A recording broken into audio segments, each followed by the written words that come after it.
All right. Welcome, welcome. We are live on YouTube. Last time on stream, we ended up with this. And I did a little tiny bit of work off stream to just bring some of the values in. Honestly, the monitor that I'm using on stream is kind of mid. Kind of mid. I should probably just turn this to black. There we go. Oh, now I can much tell when something's better. actually black or not. Comparison. But I did a little bit of off-stream adjustments on this after bringing it to my other monitor, and we are probably going to continue this and do education as well. Yep. Let's go live on TikTok. Awesome. Don't forget, by the way, we have a sale going on Anime Art School right now. 20% off with the code SPRING at checkout. Drawanime.com if you want to learn how to do stuff like this. Yes. Although this is a live stream demo, but we do a lot of stuff like this in the school: design characters, backgrounds, anatomy, figure drawing, color theory, all that kind of stuff. So don't forget, that's going on right now. Yep. So how are you doing today, Christina? I'm doing good. I stubbed my toe earlier, and it still kind of hurts. Let me see it. Don't show that on stream. I'm not. We don't know who could My be in pinky chat. toe. Oh my gosh. Yeah. It's ow. No, it's not. It doesn't hurt. It just tickles, and it feels weird. Oh. So yeah, that kind of hurt. How is everybody doing? Static Paradox. Hello, Phoenix. Hello. Ugh, I got cat hair in my Nostrils. nostrils. Nostrils. Yeah. Chat. Oh, we've got quite the thing to show you, honestly. We've been cooking up something awesome. Look at this, bruh. Look at this. So this is one of Christina's illustrations. The character, rather, is Christina's. The background is mine, and this is one of the finals in the painting class in Anime Art School. We finally finished up this thing right here, and we were cooking up the dialogue. Dude, look at June. Oh, she looks so good, bruh. Good. Looks so good. I'm tweaking. And Colton did a really good job with the art direction. And yeah, we spent some time discussing the dialogue. She says, "When I win, you'll be begging on your knees for your money back." Yep. And then there's like, "Yes, queen, I mean, ma'am." ma'am. And then there's "Get ready to lose" with a 7% chance of intimidation. I think it looks phenomenal. I'm very excited. These are one of the finals for our classes, and yeah, I'm so excited. Is this your art? Yes. Yes, this is our art. This is a collab that Christina and I are doing for a class that we're teaching. And so this is just a screenshot of it, like a saved out image, but he did the background, which was a gamer themed room, and he hand painted everything. Yeah, I bring you through every single thing that I do in this room. It's still a little bit rough, right? Like this is kind of vague. I didn't finish, but it's good enough for like a dating sim background. And then we're probably going to continue on this today a little bit, and obviously answer any questions. Which class Gizmo says. Don't need this. This is my background painting class. So this is week 14, which is the week that Christina teaches, and she takes my 6 full backgrounds that I painted. This is one of them. And she adds characters to them. Yep. And I have complete freedom. And she has complete freedom because Christina is very good. Oh, thank you. And so she always does a good job. Thank you. Hey, Nana, what are we doing today? Yeah, that's like an old thing. That is an old thing. Delete that. I like it. Okay. Oh, you want it, or just turn it off? I'm probably gonna have to like redo Abby's face later on, but we're doing tutorials and also working on the collab again. Yeah, Lewis, hello. Hello. Nezutari, hello. What are we doing today? We're just going to be continuing on with what we've kind of been up to lately. Yeah. Oh, yeah. Don't forget, TikTok shop, anime head models, 15% off right now. There's a sale going on. There's a female and a male. If you want to get them to get these for your head drawing references. Free angle and upper angles and front and bottom. Side and blah, blah, blah, blah, everything, and lighting too. TikTok shop, 15% off. If it's okay if I have a question not about a background, absolutely. Yeah. Yes. Yes, absolutely. Gabby, hello. Dahlia, nice. Almost done with your homework. Hey, Gracie. Hey, Gracie. Like your cap. Thank you. Thank you. I always like put it on not straight. Okay, for some reason the camera. So like my iPad is tilted on the table, but it's not on the camera. I don't really know what to do. Okay, make it straight on the table. Okay, it's straight on the table. Why is the camera so tilted? I don't know. It probably got bumped by a cat or something. Maybe. Here, I'll just do it like this. That's fine. I feel like it's actually. Is that better? I think yes. I think that's pretty much right. It is better. These streams always start so late at night where I live, but they're worth losing sleep. I hope you take naps throughout the day. How's your homework going, Dolly? You like what's going on?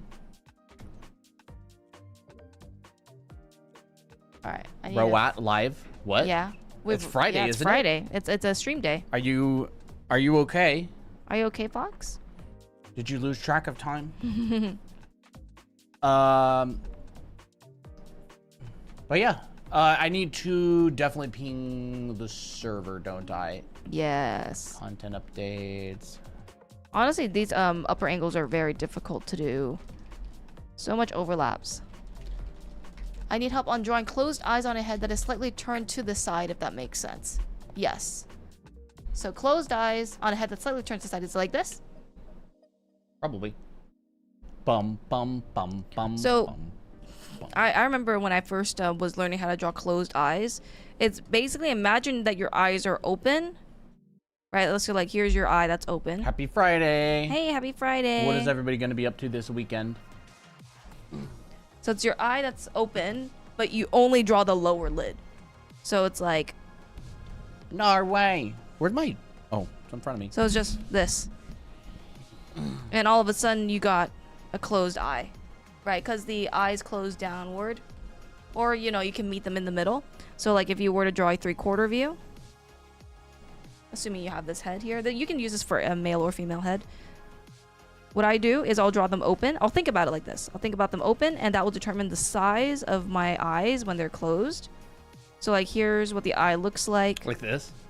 Yeah. Yeah, that's so cute. So here's the eyes that are open. If you want to draw them closed, like just like sleeping closed, you just erase out everything and leave out the bottom lid. And make sure it's curved because it's like a little crescent moon shape because it's wrapping around a sphere. And then you add eyelid, eyelid. And sometimes you'll see this part right here, which is just like the lid that's fully exposed now. So that's how you draw a closed eye in 3/4 view. I tried it. That's so cute, Colton. I love it. How long have y'all been together for? A long time. Long time. Is the head model you're using purchasable? Thanks for the educational content. Yes, it is absolutely purchasable. It's on TikTok Shop. And it's on sale. Yep. So these come with a set of 2, an anime male and female. PFP Leaf drew it. Yes. We hired Leaf Loaf to do some chibis of our characters for fun, just because I thought it would be fun. And I got a TikTok video show up on my FYP of Leaf Loaf stuff. And so yeah, it's really like, good. They're so cute. Yeah, they are. Aren't they? They're pretty cute. First time here, this amazing free lessons. Wow, yes. Don't forget to hit that follow button. We go live all the time. We've been cooking up some fun stuff. We literally did this entire piece live over the last 2 streams. It took us about 5 or 6 hours, split into 2 streams. And so we teach the whole time. We talk about all the decisions. We demo live. We banter with chat and have fun. It's a really good time. Yeah, absolutely. Yeah, no problem, Rez. Rez? Reese, probably. Reese's. I'm kidding. All right, I think I need to move this over just a tiny bit again, because. Okay, now it's. Okay, now it's actually tilted. Again. Do you want me to hold up? Okay. I'm leaning more to the side where more. Okay, to the side so I want to, I'm gonna need to come over like this. Okay. And I don't know if something mashed the camera or something. I don't know. Maybe it's just over and over me turning off the camera that's maybe tilting it slightly. Now I'm craving them. Reese's, yeah. There we go. How about that? Yeah, that's good. That's perfect. Perfect. Yeah, I just noticed that I'm like leaning more to the side than I usually need. You're like to. me every stream. I know. I have to go like slide way over here because of my intuos. You both look so tough. Thank you. What does tough mean, by the way? Does that mean like a good thing? Toof. It seems like a good thing. I thought that was like a... Is that like a European thing to say? Like British? You like the hat? Thank you. I like it too. Let's draw the propeller hat on this guy. Helicopter. Helicopter. Pew! Wait, I didn't do it right. Hold up. Pew! There we go. It's TikTok's lingo. Oh, okay. It's a very good thing. Tough is like cool pretty much. Tough. Thank you. We do get a few comments that say that we're cool, which is very sweet. I had a student one time from Armenia. Armenia? Oh, is that what it is? And they have a stone called toof. Oh, it was really pretty. I think it's Armenia. Yeah, toof. A durable, lightweight, and porous volcanic rock. And they build all their buildings out of it. And it's absolutely beautiful. Wow. He told me all about it. And then... On Minecraft. And then we never and then, I think he got busy and I never heard from him again. I messaged him like 5 times. I was like, hey, are we still doing the mentorship? And I just never heard back. Oh, man. Hopefully he's doing good. You think he took like half my mentorship and then just vanished into thin air. Rip. He was cool though. I liked him. Quick question. Any advice on how one can learn to draw muscles? Yes. Muscle. Can you come? I don't know. I love that. I love that song. Yes, absolutely. You don't learn just the plain muscles. You learn the process of building a figure from the ground up. And then the anatomical muscles is like extra information. We talk about this quite often in our streams, and I'll just give you like an example. Like these are like some anatomy demos.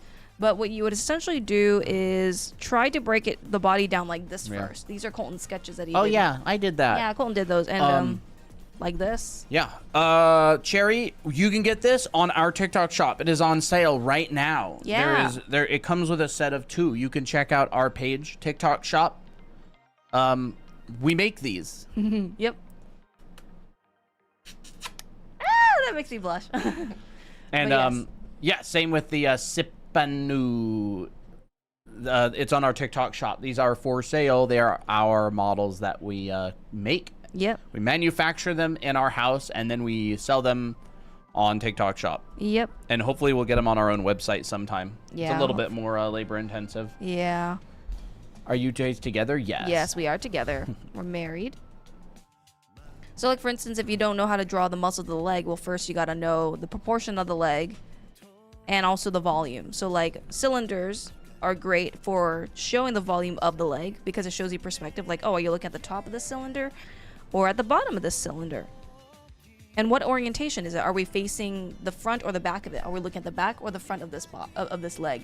Well, based off of this leg here, I know that this is my kneecap and here's gonna be my calves. And then afterwards, you add anatomy on top. But it doesn't have to be like crazy anatomy. It can just be like, oh, this is where my calf goes. And then what happens is that the wireframe changes. So no longer it's just a plain old cylinder that's flat. You have a bump that's added to it. And that's essentially what anatomy does, is it adds more volume. Wish I could go to art school. This is the next best thing.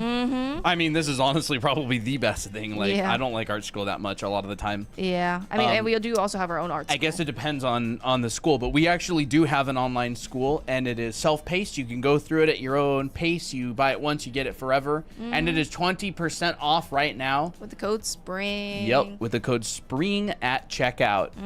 You can make your own characters and backgrounds, for example, like this. Yes. Hey, Dingy. Gabriel, hello. So you still struggling with body anatomy? I need help on... Okay, there was that earlier. Hello, how are you guys? We're doing good. We're doing great. Lee? L-E-I? How do you spell that? Or say that? Lay? Thank you very much. Informative. Awesome. Yeah. Hey, Eggs. The Cricket Slayer. And then, like, a lot of time with bodies, you'll only see hints of the muscle. You won't always see the pure muscle. So, like, sometimes if you want to look at the leg and you're like, oh, I know that this right here is symbolic of the hamstrings. Like, you'll just see that little piece right there. Like, oh, now I know where the hamstrings go. Yeah. But it's not about, like, how to learn specific muscles. It's about, once again, form drawing, which we teach a lot. Yep. Here they are. Yes. Oops, wrong one. Yep. Here's the heads on our TikTok shop. Mm-hmm. You can go grab them. 27. We sold 27 so far. 5 stars, by the way. Bunch of reviews coming in. People love them. 5 stars. We're very proud of that. Using them a lot. Mm-hmm. People like them. Yeah. Do you have a Discord server? Yes. Yep. It is on our linky on our profile. We don't teach anime in our Discord. It's more of just like a place to hang out if you'd like to draw and make friends. We teach on our streams, like on YouTube and TikTok. And occasionally, you know, like we'll hop on in like a drawing session where we draw together. Hold up, I want to see this. TikTok has this new thing where they like, it wants to like post clips of our stream. And that's actually kind of cool. It is kind of cool. It's just I hope they choose a good clip. Mm-hmm.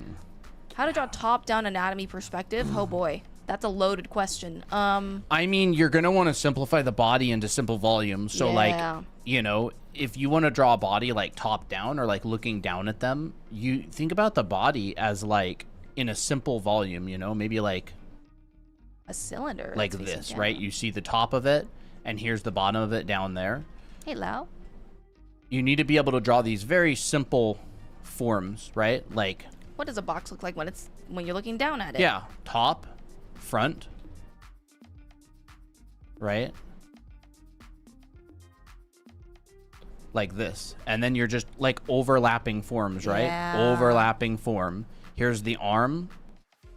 You're looking down at it. It gets very short because of the foreshortening. And then, you know, it's like the legs. You could literally even just see like that much. Yeah. Or like, it's crazy because I think when people want to draw that much angles like this, they try to show too much. Yes, that is definitely the number one issue, is people don't realize just how much things tend to overlap when you're looking at them from extreme angles. So you get very, very, very intense overlaps. Like, I'm talking like nose, right? Yeah. Like your nose will literally overlap. Like, case in point, you'll just see that. Yeah, you'll just see that a lot of the time, or that. Mm-hmm. It's very overlap. Like, look how close the tip of the nose is to the chin. Yeah, it's gotten very That close. will happen with the whole body too. Like, your chest comes out, and your chest will literally overlap your stomach, your pelvis, your thighs, and you may just see like feet kind of come out a little bit. Yeah, it's like, and you know, if you're looking way down at someone, you just see their shoulders, and you just see their feet like this, and a little bit of their shoulders right here, and here's their nose, and like, you know, that could be good enough, right? When I do that and start drawing the face, I always get it wrong. That's very common. That is very common. I always get the legs wrong with this angle. Yeah, and usually it's because you're either showing too much and you just don't really know what the volume is for the cylinders. Like, a leg is like this. You kind of have a leg that is pushed out a bit, and then the other leg, the hind leg, not the hind leg, the lower leg is kind of pushed backwards. It's not completely straight. So understanding what that looks like from a side view, and then how that applies to different views is what makes angles like this very challenging, right?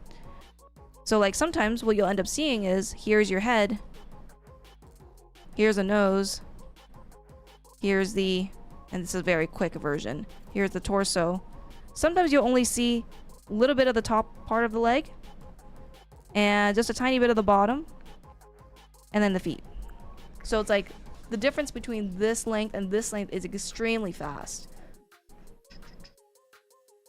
I draw arms or human figures in general. You guys explain it very well. Awesome. Glad you like it. Thank you. I'd honestly pay more attention to this than my lectures. Awesome. Well, I think when it's in a very engaging situation or like setting, it's like, you know, more likely to learn, and you're not in a lecture, so that makes it easier too. Mm-hmm. Have you thought about combining both books into one big book? That's a good question. Not really.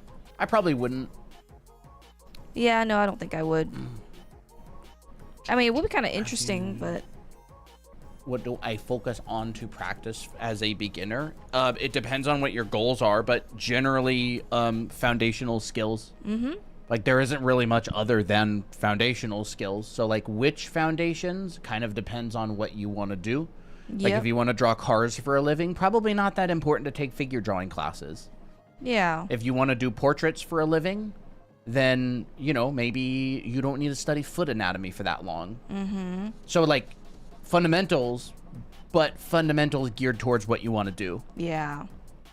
I think dimensional drawing is just going to help you overall in the long run with anything, really, which we have classes on and stuff. Someone was asking about how to draw arms. I like to... So start with your torso, because your torso is going to lead into, like, the arms and stuff. It's not just, like, they're not all, like, detached. Find out how long your shoulder girdle is, which is, like, your clavicle or your collarbone. Like, how far is it away from your head? And where is it attaching, right? Because technically the torso... I like to break down torso like this. Get the cylinder. Here's your rib cage. You cave this in. You like kind of take a little chunk of the cylinder out. So now you got armholes and a neck hole, right? So you cut out holes in the cylinder. And now you got somewhere to fit your arm in.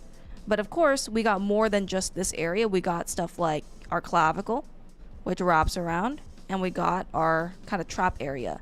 And then afterwards, your shoulder comes out. So what I do is I will draw a cylinder that is kind of close to the body, but it's not like pressing in on it. And then I'll add like a little sphere to kind of show what's it called? It's like an intermediary shape or form. It's like the connecting form between this form and this form. And so that will include the shoulder, like the deltoid and stuff. And so if you think about it, your arm is kind of like an AirPod. AirPods. Your whole body is basically AirPods. Your head is an AirPod. Your shoulders. True. Yeah. Yeah. Like, dang, dude. Like this is your socket. This is your socket. I mean, if you look at a ball jointed, like a ball jointed figure, like where does your, this is so dorky. The cat probably got it. Yeah. So like here's your joint, then your leg comes out. I mean, even the femur is like this, right? The femur kind of looks like this. Right? Your arm is like that. It's got to go somewhere, right? See, look at this arm, this ball joint. Yeah. Can you hear us loud with your AirPods on? Is drawing on paper, then putting it on digital a good technique? Yeah, a lot of people do that. Yeah. It's great. A lot of people will take sketches that they like in their sketchbook and turn them into digital. Totally legit. What's the best drawing program to draw on? The one that you like the most. Yeah, the one that you will use. It's totally up to you. There is no best. Yeah. There may be some, like, depending on what industry you go in, there might be some preferred programs, but, like, if you're just drawing for yourself, it really doesn't matter. Yeah, I would just try stuff out and see if you like it. Yeah. So then what happens is, you're not just drawing a ball like this, you're actually connecting it to the torso. So you'll get like a bit of overhang. This arm will overlap a bit of the back, a little bit of the side, and that's why you'll get like this T shape right in here. I'm thinking of getting CSP. I just got CSP yesterday. Or maybe today, I don't remember. How's today? It was today. I haven't messed with it yet, but I heard it's great.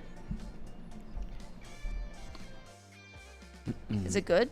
I mean, I've used Clip Studio for years. Bye-bye, I think Dahlia. it's great.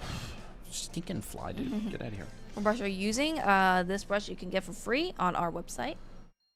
Or in our profile. What fundamentals to study if we want to paint from imagination with similar style to the Renaissance masters? I would look into Jake Don't Draw, which is a user, and Ramon Hurtado. They're friends with each other, and they're really, really involved in the kind of classical 19th century and like Renaissance stuff. They're very good. They're traditional painters. They're both oil painters, and they draw from imagination a lot. Yeah. I'll type it in the chat if you want. I think it's Jake Don't Draw and Ramon Hurtado.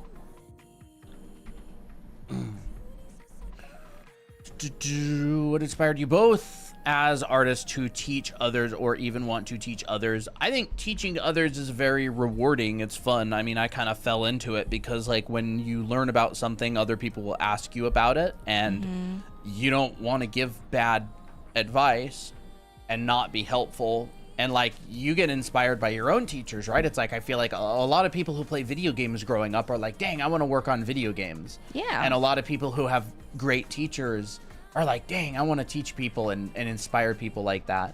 And so, I don't know. which has been doing it for a long time now. Yeah, well, I was inspired by Colton to teach because he helped me improve at art, and I'm like, oh my gosh, like, this is stuff that you just don't get anywhere else, like, unless someone teaches it to you. The brush. Yes, is available on the linky on our profile or on our Discord server, or on this card, which is the linky on our profile.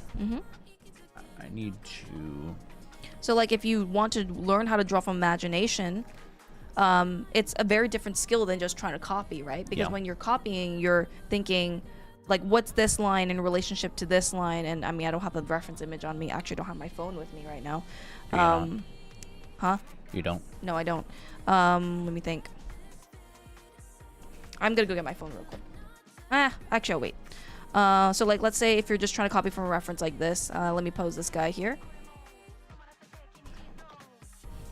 Put him in a ballet pose like this. So, like, if I'm just copying, I don't have to think. I mean, you have to think to some degree, but you don't have to think as much as, like, imagination drawing. So when you're drawing from imagination, you're designing. You are trying to draw things without as much, like, copying, right? So it's a different skill level. Not different skill. It's a different skill set. You have to understand the forms of the body, and you have to draw it a lot in order to understand it. Same thing with, like, anatomy and stuff. You know, this is what we try to help you guys with, which is learn how to draw from imagination by learning the fundamentals. Are you back? And he's gonna drink my water. So, like, I can't draw a cat from imagination because I never studied a cat, right? So I'm gonna have to be like, oh, okay, what's the anatomy of a cat? But, like, I just studied his butt, dude. So, like, what's the proportions of a cat? Well, a cat from a side view, you know, probably has this curve. And you're just, like, doing it to understand, right? You know, this is a cat from imagination for me. It's not going to be accurate, and I know it. Oh, well. Bye, Apple. And just because you're surrounded by drawing, like, people drawing or, like, you know, anatomy or whatever, doesn't necessarily mean that you're going to get good at drawing. You have to draw it. Baby Jack, yep, learn by doing. Yep, learn by doing. Not really able to learn another way. Yeah. So, like, this is a cat from imagination... right? But it's not accurate. Oh my gosh. That's Applejack, actually. Yeah, this is Applejack. He has, like, his Roman nose. Yeah, Applejack has his Roman nose, so that's why I'm drawing him. So I'm like, okay, well, I need more understanding. So it's like, okay, well, what is his main volume? Well, he has a big tummy. Dude, go lay down. Just go lay down, bruh. You know, maybe his legs aren't looking like this, but they need to be a bit more specific, right? There you are, baby Jack. You gotta circle the room 17 times before he's like, yeah, I'm gonna lay down. This green figure is from Toa Heavy Industries. Heavy Industries. And it is the 1000 Toys brand. The 1/12 scale. So this is kind of hard to get because they don't manufacture these anymore. They're really price gouged, or, I mean, and there's also just, like, kind of fakes. Yeah, if you want to get this, they're pretty price gouged. You might be able to find one for less, but I think they're going for like $300 US dollars these days. We got it years ago. Those ears are backwards. Really? They don't look backwards to me. They don't look backwards to me, but maybe I'm just ignorant. Maybe I'm ignorant of cat anatomy. Applejack, what do you have to say about these ears? What do you have to say about that? Is that the correct one? What do you have to say about these ears? Wow. He don't care. He just has no brain cells. Procreate or Ibis Paint, whatever one works for you. Whatever you prefer. Let's see here. What fundamentals to study if you want to paint from imagination? Oh, okay. You already answered that question. If you want to paint from imagination. Oh, yeah. Renaissance masters. So, like, for example, right? Like, this is a piece that's largely from imagination that Christina and I did over the last couple days. And so, if I want to modify, like... I don't want that stupid thing. If I want to modify this, right? And I want to add... Ooh. Maybe something along the lines of this. Right? I need to understand how to draw objects in 3D. I have to be able to come in here and go, this thing that I'm drawing is a cylinder, right? Understand it from like a 3D primitive standpoint, right? This cylinder, I can put a dot and split it up like this. I'll draw this from a better angle. How about that? So cylinder. All right, middle, split it up. Half, half. We could even do another like this. So I split it and I split it. There we go. And then I could take each of these points and I could bring them down. Coming blender. Yeah, you're making blender. That's exactly what you're doing, right? And so we've got something maybe along the lines of this. And you can kind of keep an eye on these and make sure that they're equal. And then I'll go, okay, midpoint, midpoint, midpoint, midpoint, midpoint, midpoint.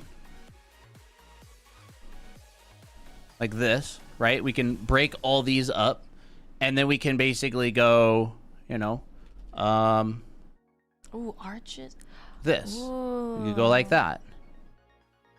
Could even look like a little carousel. Yeah. We're drawing around this form, right? Here's the curvature of it. If I was copying this from a reference, I would never have to do this. I would just look at the reference and kind of copy the shapes. But you sort of have to become 2D Blender, 2D Blender. 2D Blender, yeah. In order to do this sort of thing, right? And then we could go, okay, we got to peek at each of these and we can go, all right, I don't know. I'm just making something up, right? And then who knows? Do these connect to the center? Oh, that's cool. I'm gonna get my phone real quick. And so I'm thinking that sort of in my brain when I'm doing this, right? And that's like, this is like, I'm doing like a primitive version of that because I'm kind of lazy and not really doing that exactly like that. But I'll draw like little guidelines and stuff. There. And it's like, oh yeah, a little castle thing. Yeah, it's like a little castle thing. I believe there are different art fundamentals, but all art styles share many of the same fundamentals. Yeah, like there is no other perspective. There's just perspective. There's no surrealist perspective. Yeah, like, I mean, you can distort perspective, but perspective is perspective. Like figure drawing is figure drawing. Design is design. Like a square is a square regardless of what style you draw it on. If you say square, people know it's equal side 90-degree angles, right? And if you draw an anime square, like, oh, how do I draw an anime square? It's like, It's a square. How do I draw a realistic square? I don't know, like this, like what, like there is no style of square. And so it's the same underlying fundamentals, perspective, design, color theory, figure drawing. And then you can distort and push them, but there's no like alternative version of these fundamentals. There's just the fundamentals, and then you can stylize them. You can go, I'm gonna go more extreme or less extreme with this, or I'm gonna, you know, distort the shapes, or make the head bigger, or simplify the rendering into cell shading. But it's still those same fundamentals. Realistic square is a cube. A 3D square is a cube. Yeah. But yeah, so like that's what we think about when we're doing that. But as an artist, do I have to make my fundamental shapes correct because they look kind of wrong? If you want them to look better, I would say, what is your definition of correct? That's kind of up to you. I generally don't know what I'm doing wrong. The eyes on my drawing will not look right. That is okay. You may be doing everything right, but you just need time. Yeah. If you're constructing, like, oh, here's what will help you to improve over time, because like you just have to keep drawing. You have to just trust that you know the process, right? So like if you are trying your best to construct the proportion and try to find the volumes, but your drawing still doesn't look right, you know, what is that? I have no clue what that is. Like your drawing may still look like crap, like this. That is okay. Yeah, and you're fine. You know, like you can just be like, okay, something looks off. What if I drew my closed eyes like this? Well, I need to move one of them. I need to move them closer because they're way too far from the head. So I'm like, okay, well, what if I move my eyes here? Okay, and you know, what if I move that one there? Well, like, you know, so something looks a little bit wrong, right? So you just correct, but like it takes time to see why things are wrong. So like, still just kind of keep drawing. What time do we usually go live? Around 5 Pacific. 5 generally. Pacific. I need to keep working on this, dude. Yeah. Like some faces of said shape overlap or just lean over like an abandoned house. You mean like a house that's starting to fall down? Oh, you mean like how do you get those shapes right?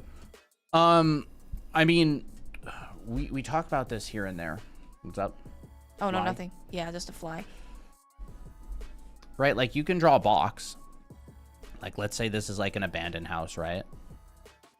We have like maybe a box, right? And then you go, well, this is an abandoned house and it's starting to fall down. So we got like this coming off. Maybe like the front of it is like coming off. Peeling off. A little bit, right? And then we go, okay, well, there's like this support and this support could be a board.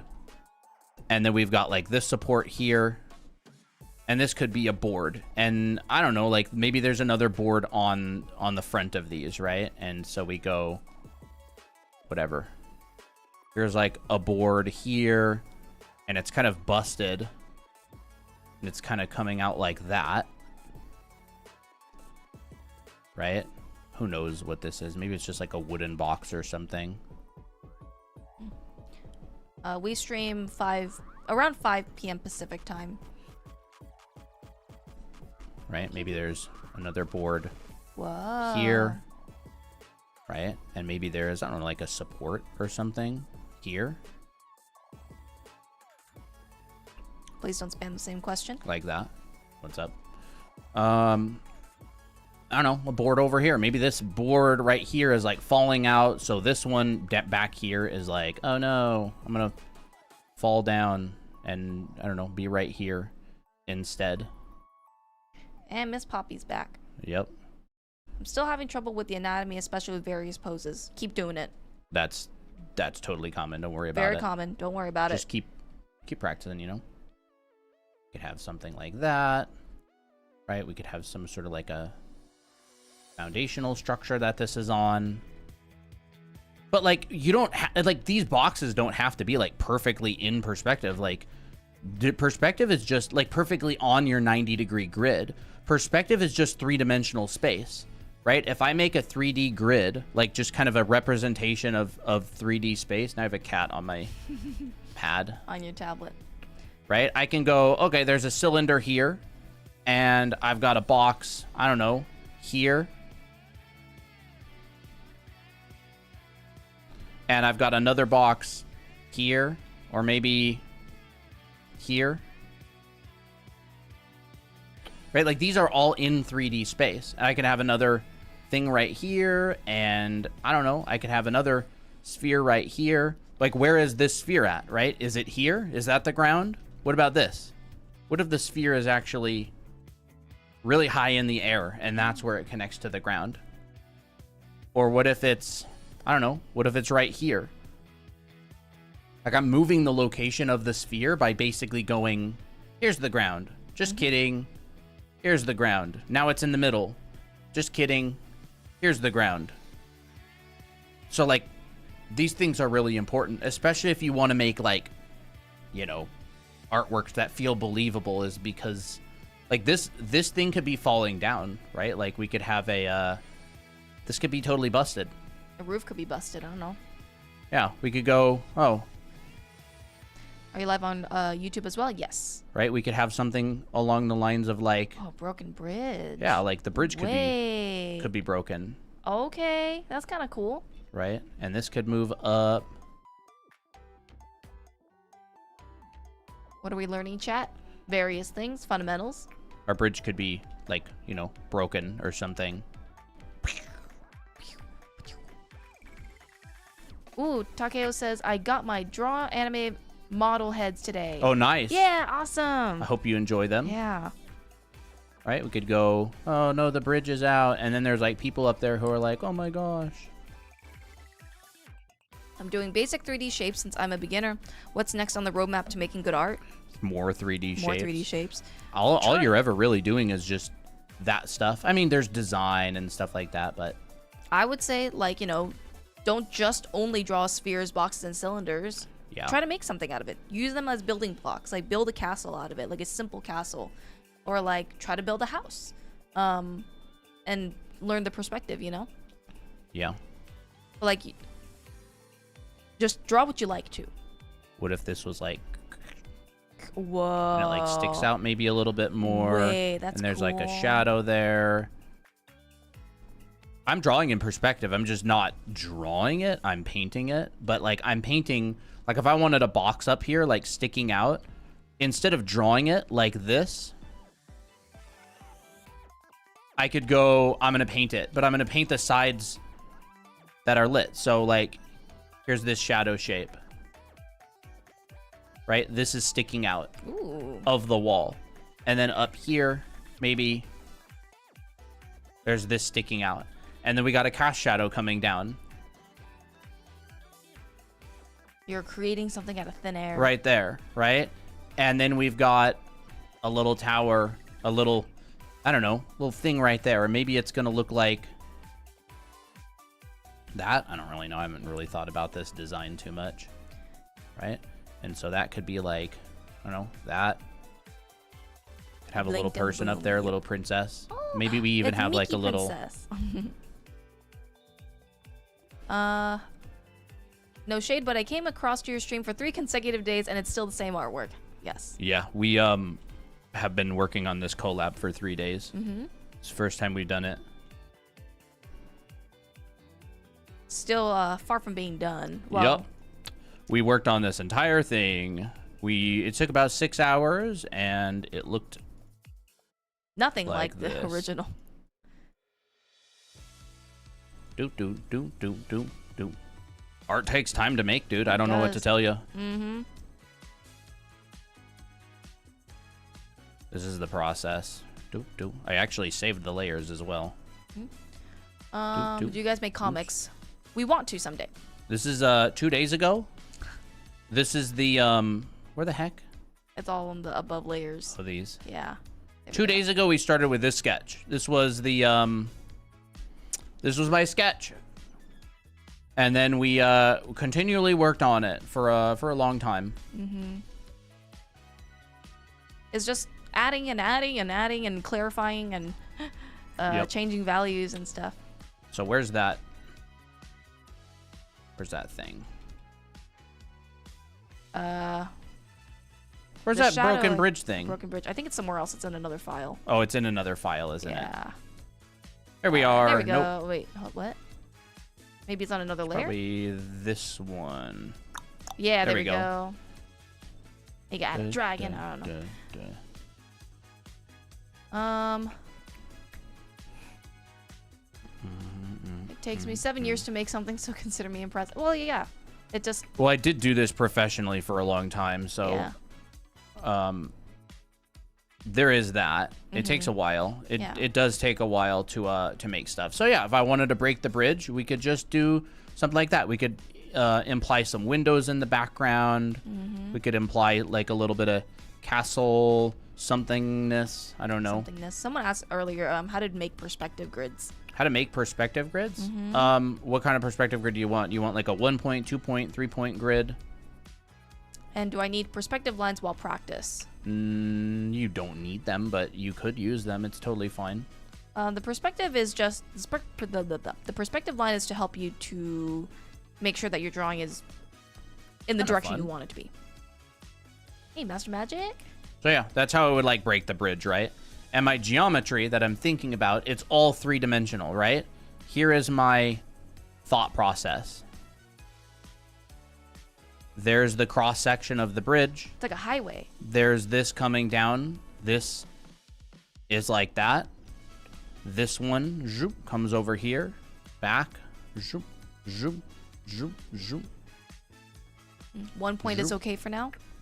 Zoop, zoop. 1 point perspective grids are really easy to make. You just draw a horizontal line. Zoop. Pick a point on it. And you just pull a bunch of straight lines out of this point. Like this. Zoop. Zoop. I think one question is, can you move the center line, this vanishing point somewhere else and it still could be a 1 point? Or should it just only be the center?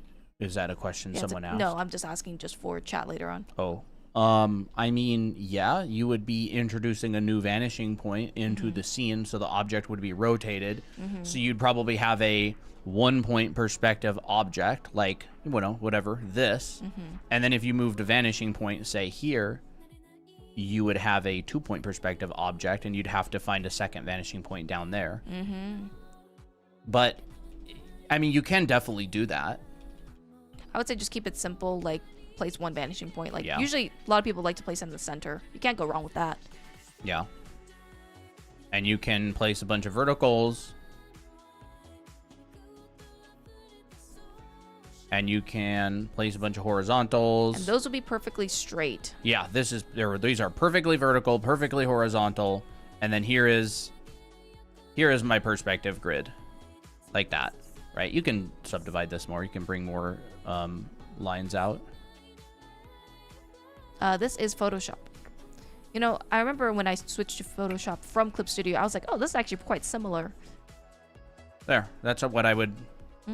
That's what I would do with a 1 point perspective grid. So if I want to draw boxes on this, right, you just kind of follow this. There's that. There's a box. I recommend using draw through, right? Another box.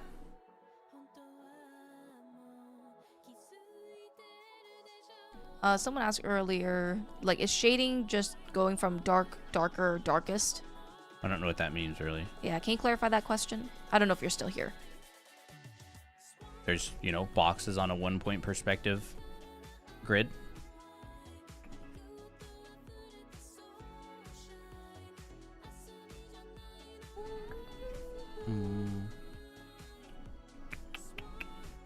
Very nice.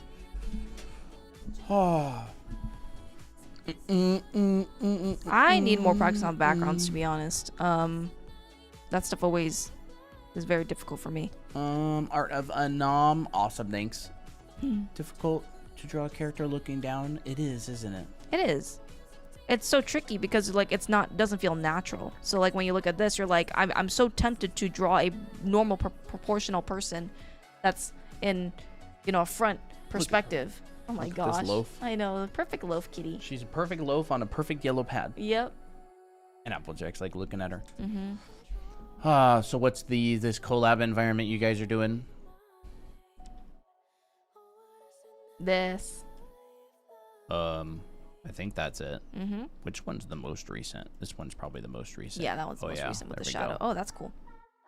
This is our most recent collab that we've been working on for a couple days. Tips on drawing dark circles and or eye bags. Yes, I got you. Look at Itachi. He's got very large eye bags. So like here's your eyes. Now you can describe eye bags or dark circles in multiple ways. You can just shade an area like this, right? If you want something a bit more simple. You can also imply the eye bags by adding a line like this. That shows eye bags and tiredness. Sometimes I've seen people just kind of do a little bit of hatching underneath, and that makes them look more tired. So like there's like 3 colors: the base, color, shade, and the light. Yeah, I mean, you're not really wrong there. A lot of the time you don't even see the base color of something.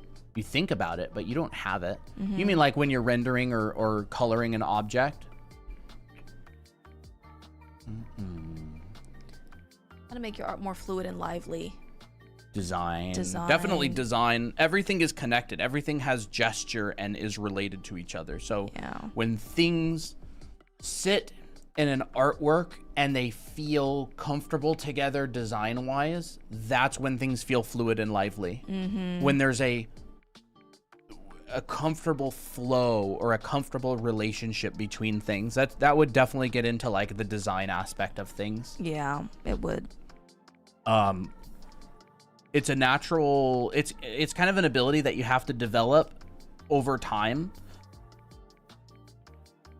I would really recommend drawing a lot of organic stuff. Draw animals, draw a bunch of gestures and figures. Plants. This was a really big topic in the school that I went to because a lot of beginners would go to the school that I went to And they would always have trouble making their art feel fluid and lively. And the only thing that the teachers could really say is just like, you just got to increase your mileage. Draw a bunch of, you know, cats and dogs and wolves and leaves and trees and roots hair. and hair. This was always my problem as well. Like I had a difficult time making things feel fluid and lively.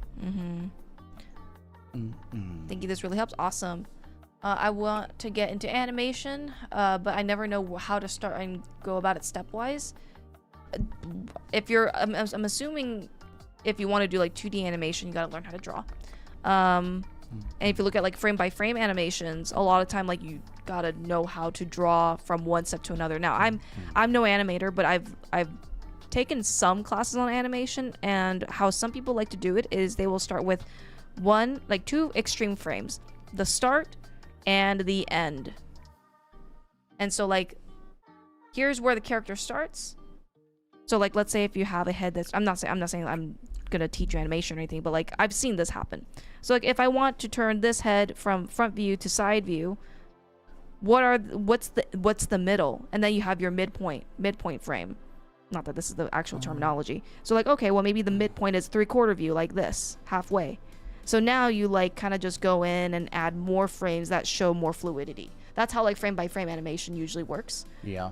We don't teach animation, neither of us animate, but we do teach drawing foundation and stuff like perspective, dimensional drawing, lighting, you know, figure drawing, anatomy. All of those things overlap, especially if you want to animate people. Like, can I animate a ball that's bouncing up and down? Yes. I would need to learn how to do the frames, but I can definitely draw a ball that's going up like this and bouncing down the floor like this, and add in some effects, right? And maybe the ball is finally up in the air and it's at rest, like in the air, before it goes back down again. So it's like a lot of drawing is involved for 2D animation and stuff. And if you know how to stylize it, that helps the animation feel a lot more fluid. But this was earlier. If you want to discern space, give the ball a shadow. That's one way you could do it. A lot of artists will give things drop shadows in order to show where something is dimensionally. Not all of them, but you could do that. How to draw hair?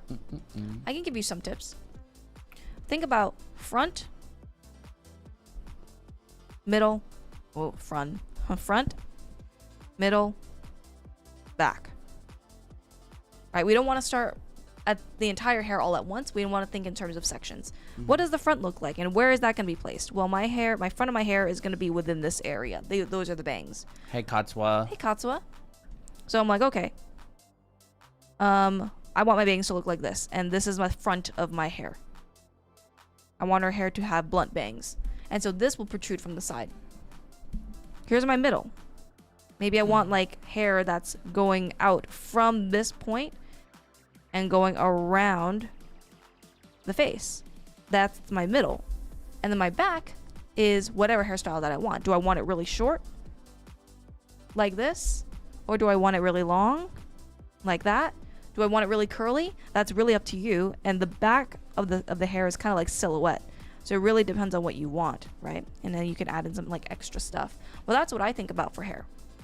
Front, middle, back. Dimensional drawing. It's not about like, oh, how do I draw bangs, you know, and how do I make the lines look, you know, neat, and that will come over as you time. That will come over time as you continue drawing.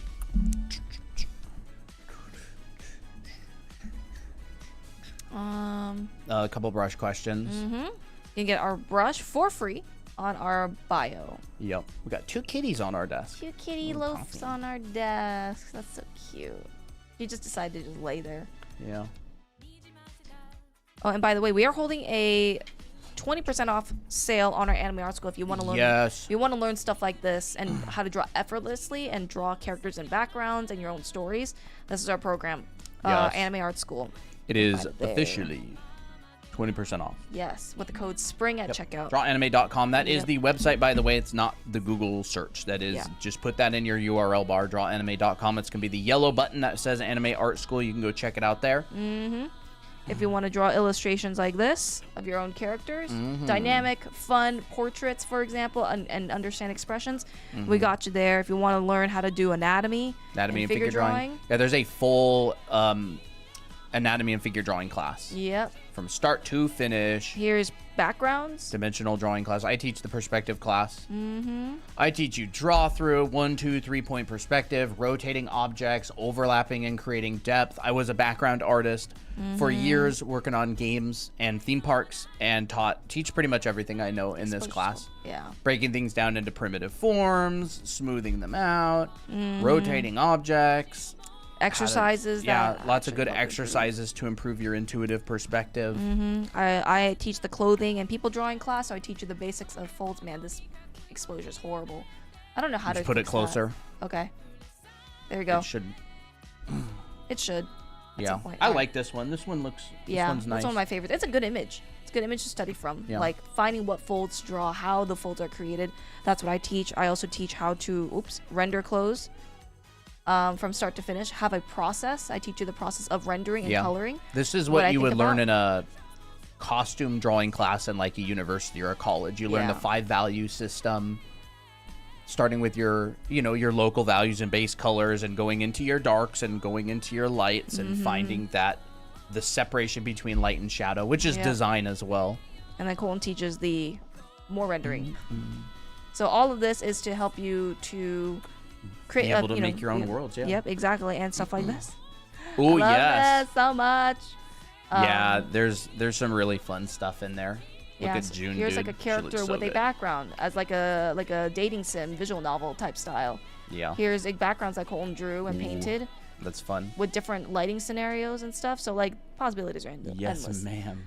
So yes, our class is 20% off now. Yo. With the code SPRING. Are you gonna do a spring challenge? I don't know. Maybe we could. I used to draw more as a kid, but now I feel too tired to do it. I'm planning to do a fun drawing every day for a while to test if I hate drawing or I'm just burnt out. Any suggestions? I would say do it. No risk. Fun drawing. That's perfect. That's literally perfect. That's good. That's exactly how you should do it. You could take the Ian McKegg advice, which is you get a sketchbook, and in that sketchbook at the top of every page you can write in Sharpie, this is a bad drawing, and now you have permission to fail on every single page and just have fun. Just complete experimentation. Sometimes I'll make a drawing with the intention of just deleting it when I'm done. Like I'll just straight up delete the canvas or crumple up the piece of paper and throw it in the garbage. It's just like 100% permission to fail and do whatever you want. I think it's really good to get into that mindset. We talked about that a little bit yesterday on stream when we were going over this piece here. I was talking about how like I replaced the building back here. Get out of here, little beetle. Nasty. Where is it? Who drew the girl in the gamer room? The style looks a bit different from what I've seen you guys. I did it. Yep. Christina does it. Yep. Christina can draw in any style. She just has a preferred style. We wanted the style to look like that, so I just pivoted. I don't know where the heck it went. Sorry, guys. But I changed like the building entirely, like from this to this. And yesterday, when we were painting this, we talked a little bit about the pig pen. And before there was like a building back here or something. I don't remember what it was. You remember what it was?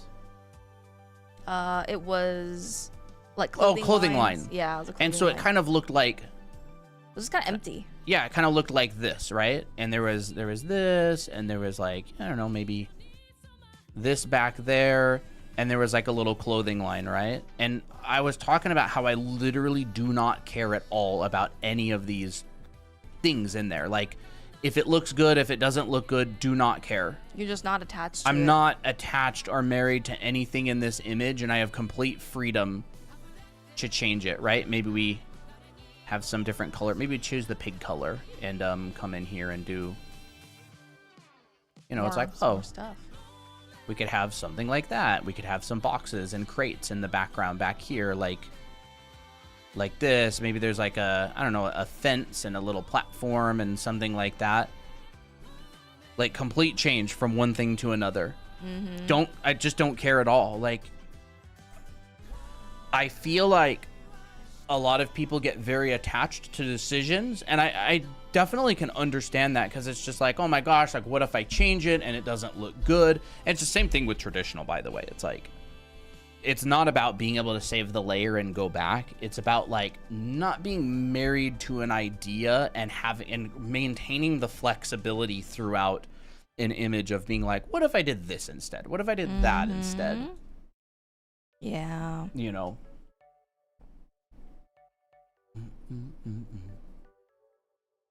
And you develop it with experience. You develop that mentality through practice and effort. Yeah. And it just takes a lot of time. Yeah. And commitment.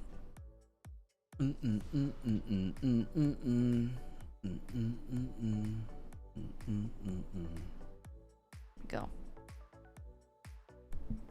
Is it being attached to thing or just being lazy? I feel like I don't make big changes because I don't want to start over usually.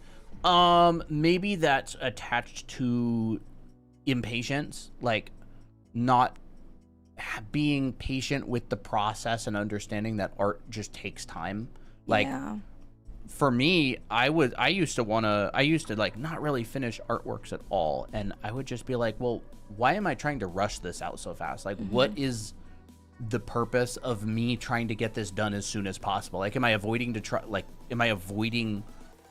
working? It's like I want to draw, and then I get drawing and I'm just like, I want this over with. It's like this constant, every new task that you're doing is like, I'm unhappy with it. Like, oh, this is taking so long. It's like, oh, this stuff. Yeah, it's like drudgery. It's like every new thing that is going on is drudgery. It's like, I wish I could be drawing right now. And then we're drawing. I wish I wasn't drawing right now. I want this to be over with.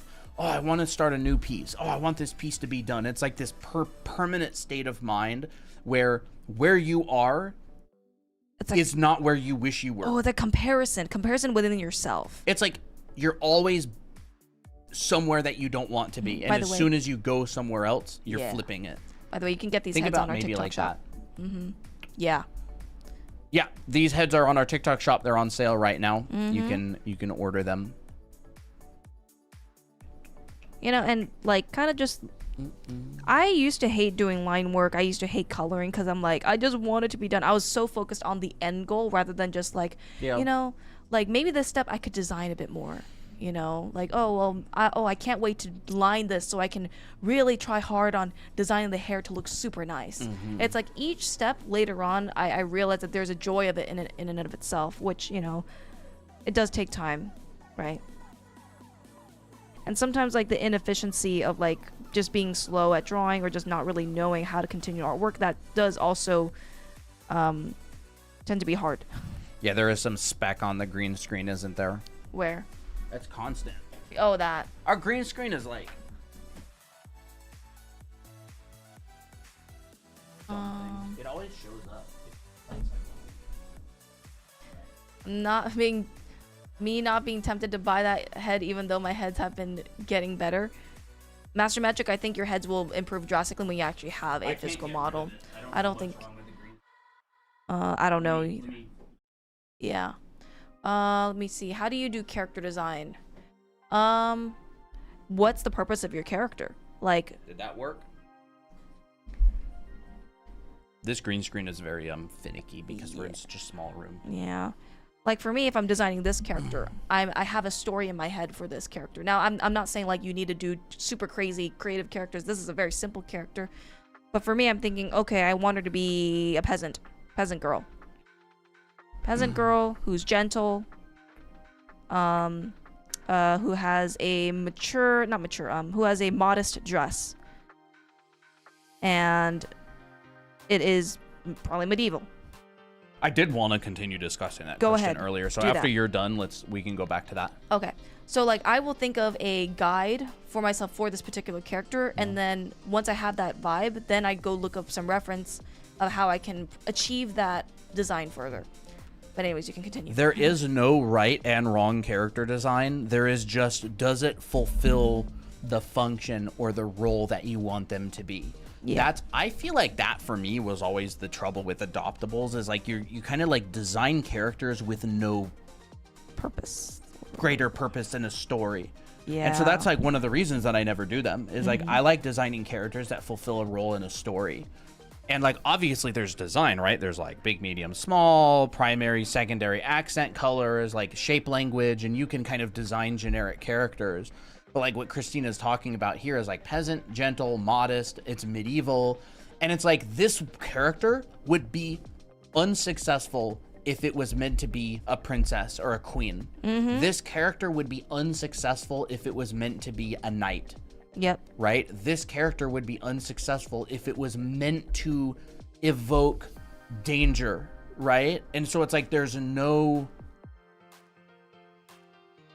right or wrong design for a character. There's just what is the purpose of it, right? It's like a tool. It's like, you know, go into like a toolbox and go, which tool is the right tool? It's like, well, right for what? Apple, no, apple. Poppy.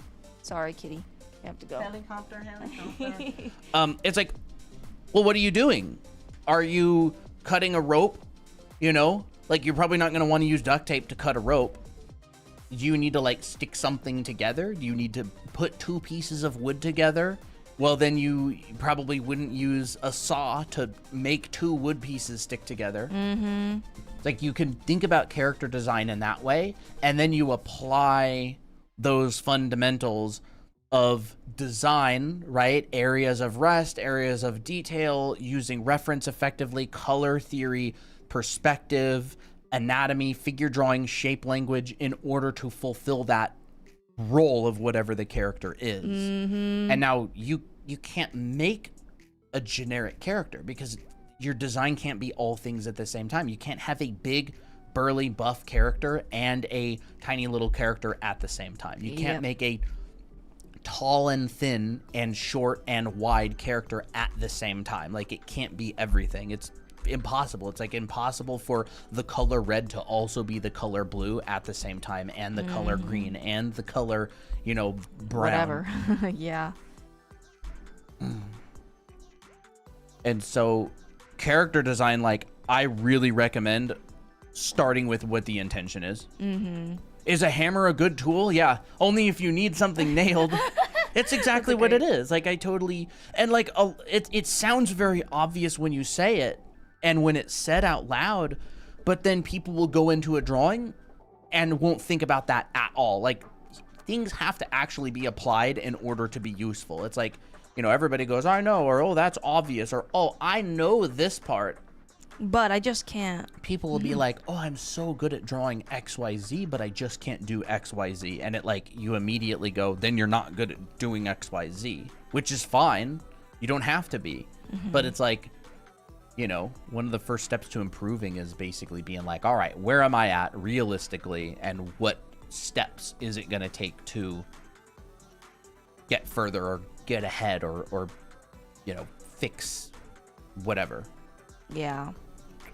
And like also be willing to explore, right? Character design doesn't have to be this like super intimidating thing where you're like, it has to be perfect right from the start. It's like, I mean, like I'm not married to this character. Like this character's cute, but like I can change your hairstyle. I can change your vibe completely. Yeah. It's just, does it like, fit my original You could intention? give her a short bob and a sharp look. Yeah. Ooh, like, I'm that gonna would try be that. cute. That would be really cute. Okay. Let's like do that. Sharp. And chat would be like, no, oh, I like the old one better. And that's, you see that all the time is like in chat, like when we're giving an example of something you could change, some people may like the change better. Some people may not like the change as much, but like the principle is the same. It's like you can change something. There we go. Now she looks very different. Yeah, she's very different now. Yeah. But it's like changing the shape language, which is, oh, I went from round and graceful and S-curvy to something very sharp and very pointy. Like pointy eyes, pointy hair strands. Yeah, and this is, to me, like a very, very important part of design because it's like, it's decision making for a role. Like designing is making something for a specific purpose.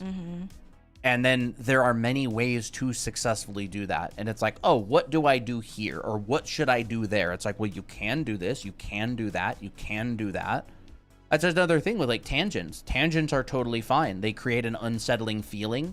They flatten things. So if you want a flat image with an unsettling feeling, you can use tangents. And that is the right decision for that artwork. And so you hear people are like, oh, there's a tangent there. Tangent equals bad. You hear like a lot of this kind of general advice, like tangent equals bad. And it's like, not necessarily. It's like saying hammer equals bad. Yeah. Not if you need something nailed. Mm-hmm. Tangents are a tool, but when done accidentally with not much like thought behind it, then it becomes very obvious that that's not very good. Teachers or professional artists or whatever will see a lot of students using hammers and accidentally breaking stuff. And so then the advice starts to circulate, hammer equals bad, right? Yeah. Where it's like, no, the hammer's not bad. It just requires an understanding of which situations to use it in. And so you'll hear this advice like, oh, I heard don't do this, or I heard don't do that.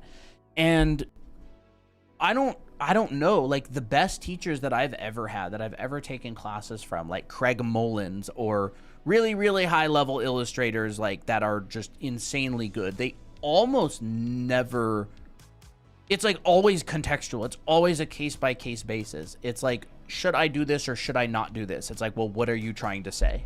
Mm-hmm. Is investing in an iPad Pro bad as a mediocre artist? No, not at all. Investing in yourself is actually a great thing if it helps you to draw more. I feel like that is also contextual. It could be or it could not be. Yeah.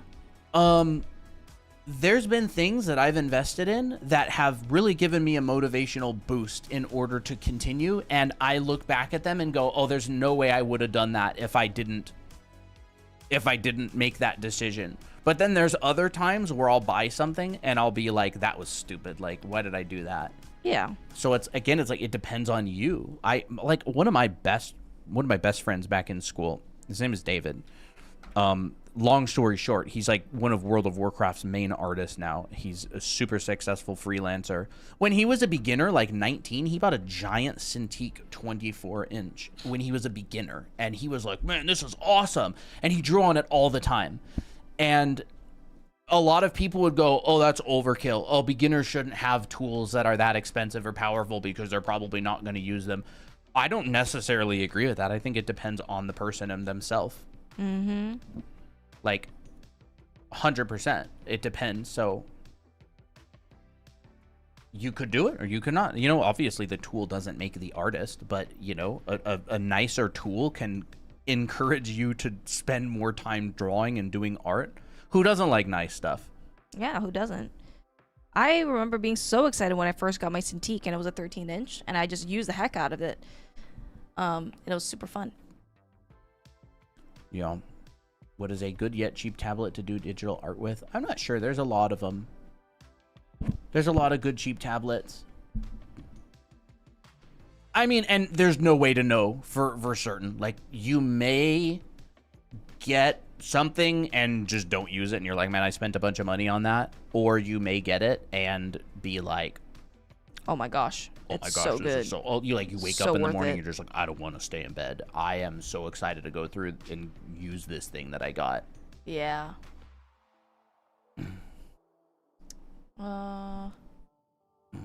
I used to think that making multiple iterations was the only right way to do character design, but then I realized I could just design as I draw, if that makes sense. Yeah, that would be like a generation one drawing. Some people design that way. It really depends on the project and what like the client wants. If you're the client, if you're designing your own characters, you can do whatever you want. We don't animate. Did you say you wanted to continue going on that question with the motivation or something, or the steps? I don't know exactly what question it was. Yeah, I mean, I don't remember exactly what I was going to say about it. Oh, okay. It was like, I realized that I wouldn't allow myself to be content and satisfied in the moment. And so when I was drawing, I'm like, I want this drawing done. When I wasn't drawing, I'm like, oh, I should be drawing. When I don't spend time on art, I'm just like, oh my gosh, I should be spending more time on my art and doing a better job. And when I do spend time on my art, I would be like, dang, I really need to get faster. It's like I realized that I never allowed myself to just be content and to be okay with whatever I was doing at the moment. Like, spend time on your work. Have fun with it. If you want to spend a long time on it, like, I feel like it only becomes bad when it becomes like this spiral into a direction that is not bringing you towards your goals. But I see this a lot as well, as like there'll be artists out there. Most of the time they're like kind of intermediate artists, and they'll be like really intense about, what is this? One sec. How do you draw bodies? Break them down. Proportion, form, then add extra stuff. They'll be like really intense about like, well, we shouldn't teach beginners this because they could do that. And I used to believe that. Like, I used to think that, like, oh, beginners shouldn't look at stylized tutorials, or beginners need to focus on this or need to focus on that. But like, when you actually talk to professional artists, when you actually talk to artists who, like, there's no path. We have an oil painting teacher, really successful gallery artist for many decades. He started when he was a kid copying comic books that he had. It's like, oh, what did you do? He's like, well, I used to have these comic books as a kid, and I used to copy the drawings inside of them. He's a super successful oil painter. And he's like, yeah, I got started in art and I was copying comic books. And if someone was like copying comic books for fun as a kid, you'd have all these artists come up to them now and be like, you shouldn't do this, you should be doing that, or you should be drawing boxes. You know what that reminds me of? There's a very good chance that it would just not be good for them as an artist. What? It reminds of art legalism. Yeah, it's art legalism. Like art, or like art elitism. Art elitism, yeah. And like, I don't think that there is a perfect path in art. There are definitely fundamentals. Like, you know, Christina and I, we are 100% on the side of learn foundation to get better. Yep. If you want to become a pro, the only thing between you and that is foundation. And some people, I think that is the right path for. I knew a guy, Chris Falkenberg. Chris Falkenberg, yeah. Really successful concept artist. He's like a senior concept artist now. Christina and I took classes from him, and he knew what he wanted. He was taking classes and tripling, quadrupling the homework every single week. He was an adult already, and that was the path for him. And so it's like, I think people should be flexible with how they learn and what they study, because everybody has a different journey. And like, how many comic book artists and really successful artists, like, you ask them about their early years and they just tell you something like, oh, when I was a beginner, I would do this.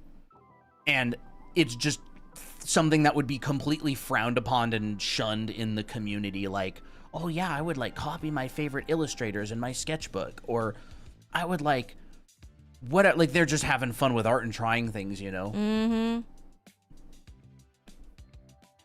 So it just like, I feel like, honestly, the further I get in art and the more students I teach, the more I realize that it's just like keeping that fun, inspiration, and enjoyment, in my opinion, is like the #1 priority. Yeah. It's like having fun with art, keeping that fun is the biggest thing, because if the fun goes away, then why do art at all? Like, what's the point of drawing when it's not fun, you know? And you sabotage your fun. Yeah, it's like trade offer. You find the fastest way to get better. I receive all of your joy for art in exchange, and you hate art now. It's like the deal with the devil. It is literally like that, and that Stealing happens your a lot. soul. And so you see all this social media content, and it's like, don't get me wrong, like, it's very accurate. Like, you do get good fast, but don't sell your soul for it, because a lot of people end up burning out. It's not the main purpose of life. Yeah. We live in like this meta society where it's just like everybody's trying to find the meta of improvement and growth. And it's like, well, what about like the meta of like having fun and enjoying yourself? Yeah. Having the meta of keeping your passion for stuff that you enjoy. Like, people, like, you can't beat someone who truly enjoys what they do, because they'll just do it forever. Like, if you try to force yourself and try to be like the most disciplined person on earth, I mean, just check their happiness level. Check someone who loves what they're doing, and check where you're at, and you're like, do I truly enjoy what I'm doing, right? Yeah. Yeah, joy pill, laughter, maxing. Yeah, exactly. Like, try to find ways that make you excited. Like, for me, Yeah. I find a lot of excitement and stuff when I think about story. So, like, for instance, that illustration with the June piece, Yeah. if you want to show it, we were thinking about the story so much. We were like, oh my gosh. Oh my gosh, yeah. Yeah, you can. We were like, oh, what if it, like, Christina did a sketch before, and she wasn't, like, condescending. We were just like, what if she was just like, you're a peasant before me? And I think the pose worked really well, but she looked kind of innocent. Yeah. And so we're like, again, with character design, right? It's like, what do we want the vibe to be? And so we found, like, kind of a direction that we really liked here, where she's just like, you are a peasant before me, right? And then we were like, oh, you know what would be funny? It's like, when I win, you'll be begging on your knees for your money back. And we were like, yes or no or whatever. Whatever, yeah. And we were like, what if both options were yes? Yep. Like, what if there's a yes queen and get ready to lose? Like, you couldn't back out. You had to commit. And then it's just like, oh, what if the get ready to lose was like a speech check where you have to try and intimidate her and you just have like a really low chance of intimidating her? And we're like, oh, what if there's like an auto save thing in the corner, and you know, we're just having fun with it. And it's like, I feel like having fun with things is so incredibly important. And also stimulating, like, for me, I'm also really happy when I can imagine my own characters as if they were in an anime. So like, or whatever kind of project. So like, this was a great outlet. You know, Colton did the background, I did the character, and I had that freedom where I'm like, oh my gosh, what if it was like this? What if it was like that? Yeah. And when you imagine and visualize it in your brain, it just fuels, it can fuel you, and it fuels me personally. But yeah. And so like when I'm working on this little sketch and someone is asking if I draw while I think on the fly, yes, I do. When I was drawing this, I'm like, I want to draw someone. I just wanted to draw something. And so I'm like, well, what if I just drew like a bean that was kind of bent? And then it kind of turned into like, oh, well, what if this character was holding a cat? I feel like, you know, drawing things like this, you kind of have to put things down on the canvas in order to see. The reason sketching is so important is you need to be able to compare things visually. You can't, like, in your brain know exactly what things are going to look like. Like, Christina's going, do I like the relative position of their heads? Right? Like, do I think the overlaps are working? Like, okay, Abby's hand is overlapping the cat is overlapping Miko. Miko is kind of like leaning to the left. Abby's kind of looking down at the cat. Miki's in there pouting. I'm guessing this is like the three girls. Yeah, it's the three girls, yep.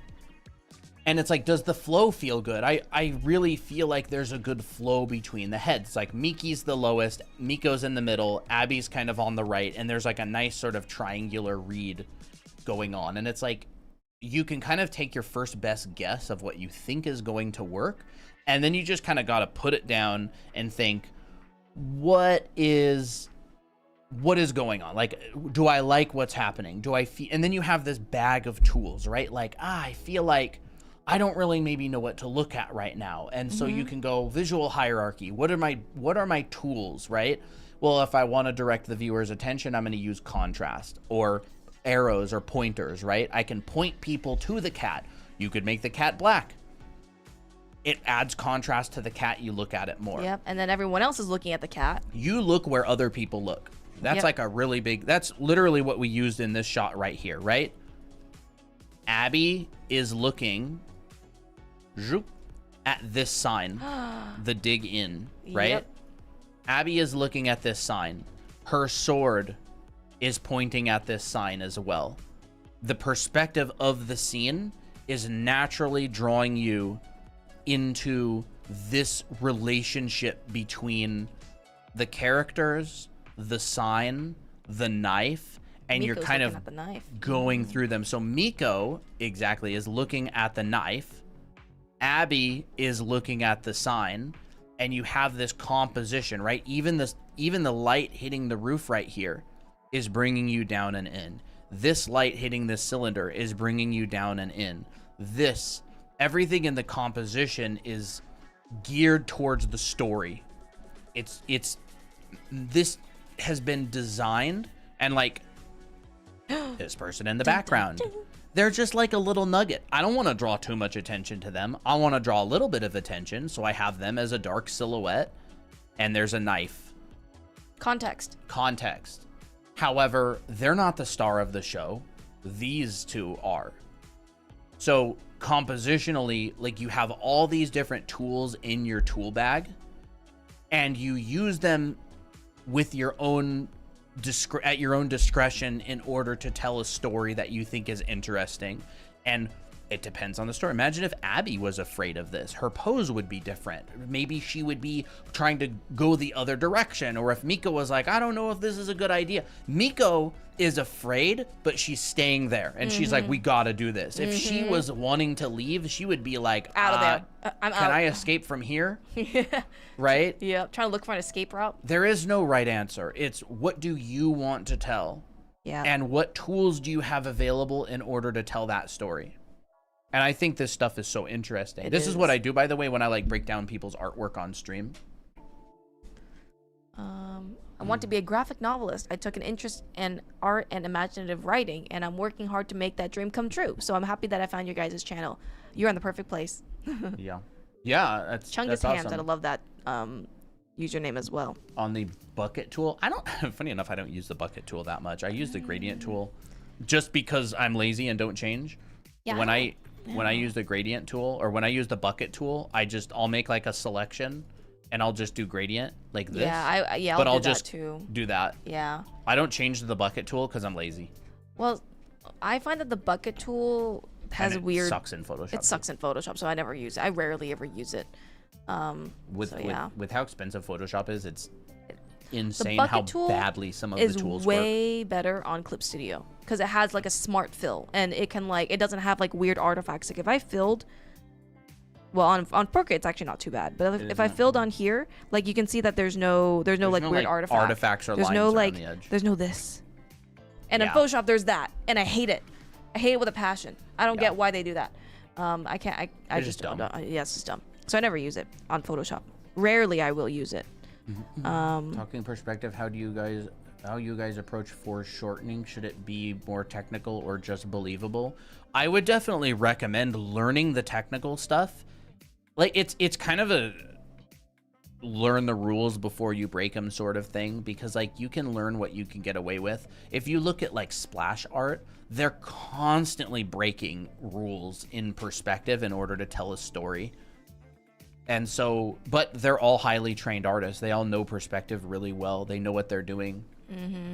I would say, do both. Learn the technical stuff, because you have to develop an eye for what looks right and what doesn't look right. Yep. If you want to learn good foreshortening, I would really recommend checking out Gene's channel. This is a channel name I'll post it on YouTube. Do you use grayscale in painting? Check that out. He does a lot of perspective and foreshortening stuff. Yeah. Not usually. I don't do grayscale very often. How do I get creative with expressions in a character pose or face? Study. Yeah. I don't know. Study expressions. Yeah. But also try not to go for creative's sake. You want to make sure that your expression fits your character for the story. Yeah. So like these expressions are incredibly generic, but it tells a good story. Like, oh yeah, you got a happy face, you got a kind of concerned face, and you got a pouty face. But like, yeah, these are not the most creative ever designed expressions, but there's a story around it that it fits into. Yeah. So like, yeah, I can definitely make someone yelling and it's very exaggerated and I don't know. But if this person's not supposed to look like that, I'm not going to use it. But this is great for a comedy, right? Because it's like that's meant for it to be that way. Yeah. Creative is like one of those things that is contextual. Yeah. It's like an expression feels creative when it like fills the role that you want it to fill in an interesting way. And people go, oh, that's really creative. It's like you've solved a problem in an unconventional way. So it's like very contextual based on the problem. Yeah. Oh my gosh. I finally got this. Is this a beetle? I can't see it. Yeah, just check. Ew, nasty. It was on my mic. I need my drink. Do it. So like, I would say study a bunch of expressions. Study a lot of Disney expressions. That will help a lot. Disney expressions, they're really good at it because they really know how the face works. They know how to stretch and pull. Like these artists can literally take like this shape and turn it into an expression. They're like, I'm gonna find an excuse. I could go like this. Ah! Can you give me tips on color theory and anatomy? We can talk about color theory. Yeah. I like that topic. You know, it could be done this way, or it could be done this way. Yeah. Right? Or it could be done. Oh, dude, this would be a good TikTok. What if we do that? Wait, What if we have a shape like this and we turn it into a TikTok where like you take the face, you make different faces on Wait, that's pretty genius actually. And the reason that this works so well is because this is just a well-designed shape, by the way. So I was using my pen to scratch my back. Oh, brother. Okay. So this is the bean, right? This is bend and stretch. This is what you do for a torso. Like, this is literally a torso, right? Yep, that's a torso. It's literally a torso. I cannot draw at this angle. Yes, you can. I'm kidding. Here's the leg. Right? Yep, there's a leg. There's your torso. There's an upper body. Yep. It's an upper body. A bean is just a well-designed shape. And she's given it a little wonk. She's made the top part larger than the lower part. So she's like helping herself, helping her future expressions by just designing a good shape to start with. Yeah. My message keeps bugging. I haven't seen any message by you so far. Gotta wait for color theory. Like, what do you want to know about color theory? Like, because, I mean, I'm not going to do like a whole lesson on like week 1 color class color theory. This is blue. This is blue, this is red. This is red. You mix those together, you get Like, purple. do you specifically have something that you want to know about? I love this little cute little illustration right here. Now the thing is, this is where Colton comes in, because this is about as far as I'll go for an illustration. I'll be like, crap, I don't know where they're supposed to be. I have no idea where the perspective will be. So this is where Colton will be like, oh, like where would the horizon line be? And I'd be like, I have no idea. I can generally guess where it'd be. Like, maybe it's here. I could be wrong though, but it feels like this is in the general right direction. And then you're like adding more context, but this is where I would struggle with. They're messing with our green screen. Yeah, they are. I feel like so much of the aphantasia discourse from a while back may have been some people assuming artists mentally visualize everything and not knowing how sketching works. Yeah. Yeah. My most successful artist friend, he's an art director at like the second largest concept art studio. He's second in command. Has aphantasia. He's always had it. He didn't know he had it for a long time. And he is a phenomenal artist. I should hit him up sometime, honestly. I hope he's going to Lightbox. And he has aphantasia. A lot of people have aphantasia that are professional artists. Heck, a lot of people don't even know they have aphantasia. They just kind of live with it. They just kind of thought it was always that way. They thought it was normal. No, people don't visualize what they're going to make before they make it most of the time. Like, maybe some people do, but I certainly don't. I explore shapes on a canvas and I go, am I liking this? And since art and design is so incredibly graphical, it's all abstraction. And so you kind of have to see it in order to go, am I liking the look of this? All design and art is abstraction. It's just abstract shapes. By the way, I'm still waiting for The color theory the question. color theory question. Like, what particular do you want to know about color theory? It's all abstraction, though. You know, go into this, we turn it in black and white, and it's like, what if we go merge everything and go, what was a filter? What kind of filter is it called? Median? Where is that on? It was a noise. Noise? Median. I love the median tool. If we take this to like a very abstract point, this is basically... This is high-key elite level stuff, guys, so pay attention. Right? You can use like the median tool, and you basically have, right? Light. Well, let me take this into color. Okay. Dark. Light. Right? Got like a light. We got dark. We got this dark mixed together. We got light, dark, you know, light. Here's this, but then this is the dark. See, look, light, dark, light, dark, light, dark, light. This is checkerboarding. This is where you place light in front of dark, in front of light, in front of dark. But it's not only that, right? Look at this. All of these, I drew this on the same layer. this is your dark foreground, right?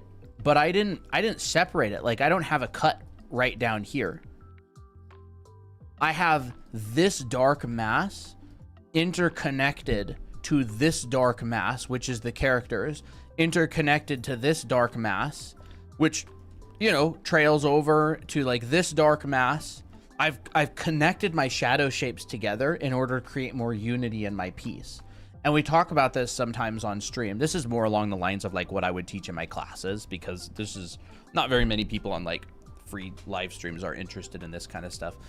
But I think it's interesting, right? If I have like a bunch of abstract masses, right? Like maybe one here, maybe one over here and here and here. Like this could say be the composition of my artwork, right? And then, I don't know, we go, like, let's just say that this is the composition of my artwork from like an abstract point of view. This is this. Before it's turned into something. If I separated these pieces out, like let's just say, you know, here's my here's like my composition. This is like abstraction and design. All right, so let's just say, you know, maybe we have something here, maybe that connects down to there. That's kind of dumb. You know, maybe we have something like that. So this is my, I could turn this into something, by the way. Like this could be an environment, and this could be the graphical design of the environment. So I've got nice big shapes, I've got medium shapes, I've got small shapes. Let's add like a little indication of like a horizon line or something. So let's just go, okay, we'll have a horizon line back here, and my horizon line has sticky uppy bits. And okay, we're gonna have like a building right here, and we'll have a thing, I don't know, right there. And a thing right there. All right. So this is like the graphic design of an environment, and it looks like it's something. We don't know what it is, but it kind of looks like this is something. Like, yeah, I can kind of see something. I don't know what it is, but it sort of feels like there's something's going on. There's something there. Something's going on. It's like a blurry image. Yeah, and we could add some negative space and some of this here. Yeah, it's like a really blurry image. I bought the anime book from Amazon. I love it. Awesome. Thanks. Awesome. And then what art app are you using for this streams? I just paint Procreate. I'm using Photoshop right now. I usually use Procreate on stream. I do use Procreate on stream. All right, and so we can come up here and, you know, maybe erase a little bit out there and add some negative space. Let's just say we got a negative space thing coming there. And now I can go, okay, let's like put a vanishing point in, all right? So maybe we'll put a vanishing point behind this. And so we'll just kind of put some of our things that we're making with this vanishing point, just to kind of give a little bit of a sense of perspective, right? So maybe that. How are you able to make backgrounds look less flat? Exactly what he's doing. This stuff. I'm adding a vanishing point, like say here, and I'm going. In my mind, I'm doing this, and so I'm gonna line some of these edges up with this vanishing point, and this is just one way you can do it. So I'll go like, see this edge right here? I made it kind of go there. And so I'm thinking like, what do I want in perspective? And again, these are abstract blobs, right? We could have like a little thing that comes over here, and then I'll just go, that points at the vanishing point.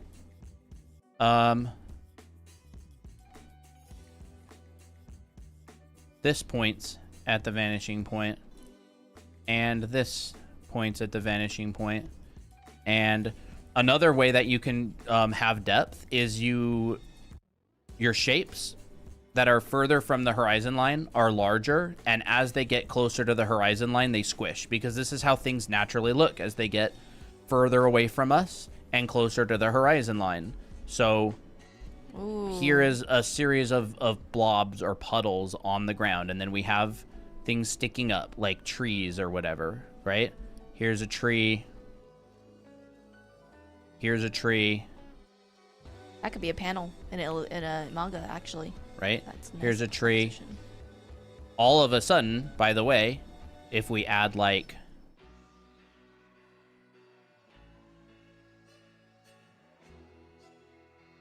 let's just say there's a character here, and this is our character.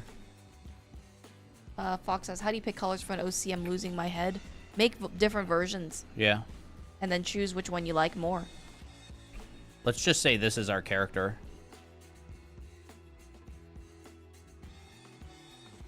Buy Master Magic? Maybe we'll do that. Ooh. Just for now.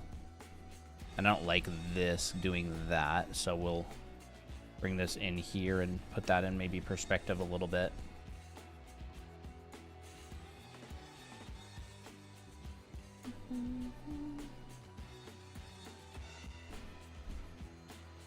So again, I don't know what this is. Like, I can turn it into something later. But if, like, I want an object that's there,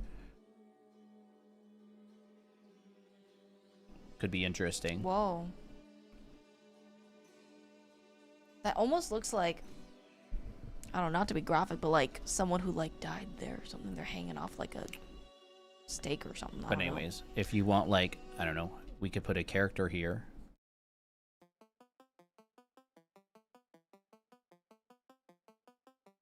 And, like, we could turn this into, like, a little frame. So if you want to add depth, there's, like, perspective. And your shapes can imply that perspective. One way to do it is that. Another way to do it is value. Like, as things get further away, you could make them have a little bit more atmospheric perspective. A lot of people don't do this, by the way. And that's another thing that you hear amongst, like, beginner communities and, like, intermediate artists, is they go, if something gets further away, it's gotta get lighter. And it's like, nah, there's lots of old masters out there who never do that. They'll have mountains in the background that are as dark as things in the foreground, and that's, like, the point. They're, like, not using that tool in order to do it. Who talked about that? Yuming Lee in his class talked specifically about that. He's like, yeah, you don't have to do that. One way you can do it is that. Colton, I just need you to take a bunch of classes and just teach it to me through your Colton filter. That's funny. You know? I don't know. And again, this is like a very kind of abstract, thing that I'm doing here. Since someone mentioned about OCs, do you have any tips on how to make OCs less basic? I have an OC who I gave a lot of accessories, but I feel like something is missing. Maybe it's not that something is missing. Maybe something is there that shouldn't be there. If there's a lot of details, maybe it's losing sight. Maybe it's losing its clarity. Yeah. You can add a ton of accessories, but the accessories don't make the character. Yeah. It depends on the goal of the character. Yeah. I would say our characters are very basic. Yeah, I was taking a class by Jewfoot. He's a Riot character designer, and he talked extensively about how a lot of people will just kind of add so much to their characters that they don't really need to add, and it kind of breaks the clarity of, like, what the point of the character is. It's like they draw a that. student uniform. That was the example that they used, right? It's like one of the examples, yeah. The student uniform, and then they add just a bunch of accessories, like, oh, I want a wristwatch here, I want this kind of thing here, I want these little dangly bits, and it's very tempting. Even I do that, but it starts becoming less like a basic student uniform and just more like nothing. It's like, what is this character even supposed to be at this point, you know? I would say, what archetype does your character fit into? I find that archetypes are a great base to start with. Like, funny, he talked about that a lot. Oh, really? Yeah. Oh, that's fun. Tell me more. Like, for instance, our characters, they're very basic. They're just normal girls. Miki's literally just a girl with a brown hair and a ponytail. She's just a girl in the world. Yep, she's just a girl in the world, and same with all the other girls, but they feel unique because they're a part of something. Like, they have a purpose. They are meant to, they fit some sort of archetype. They fit a direction. So, like, for instance, sometimes it's okay to go into stereotypes, like, because that's how you can simplify the world, right? Tira has a specific hairstyle because she's meant to be the elegant type, but she's supposed to be like an elegant American, not like an elegant Japanese girl. So that will make her different than other characters, right? And also have other characters that relate to your character and see how, like, they relate with each other. That is something that we think about as well for our characters. So like June is Chinese and she's very sleek and she has very long straight black hair and she's very different from the other girls, but like she's still a normal girl. Does that make sense? She doesn't need a lot of fancy stuff to make her stand out. So maybe it's like, maybe instead of saying basic, because it's actually not a bad thing to be basic, for a character to be basic, maybe it just needs direction. And something, as Colton said earlier, is like maybe you need to take out something. Yeah, and that's just a suggestion. Well, that could be a scarecrow. Yeah, we could put a scarecrow there. Yeah. And maybe that's what it is. There's like this.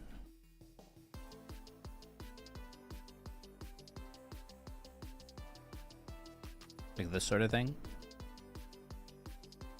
I think emotions is the better way to do an OC. You know, totally fine. I think we design our characters based on vibes. Sometimes based on vibes and sometimes based on like the story. It just there's no right way to do it. Like some characters will just be created because we just decided to draw a character and we thought that it was cool and or like, okay, they're an OC now. They're an OC now. Actually, that was you with Abby. You just created a character, and we were like, "Oh my gosh, this is a cute character." Yeah, I just vibed it out. Vibed it out.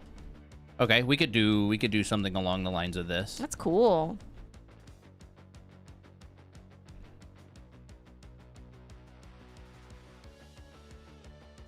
I feel like I have a bit more of a direction now. Thank you. Yeah, you're welcome. I love creating OCs. That's why it's super fun to talk about.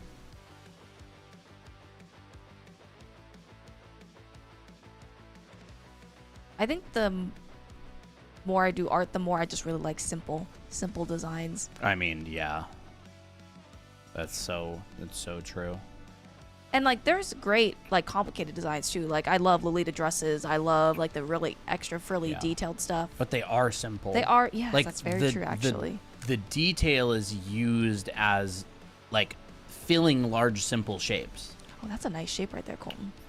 The head to the shoulder to the arm, the sleeve looks really good. Yeah. Did you sneeze, Toby?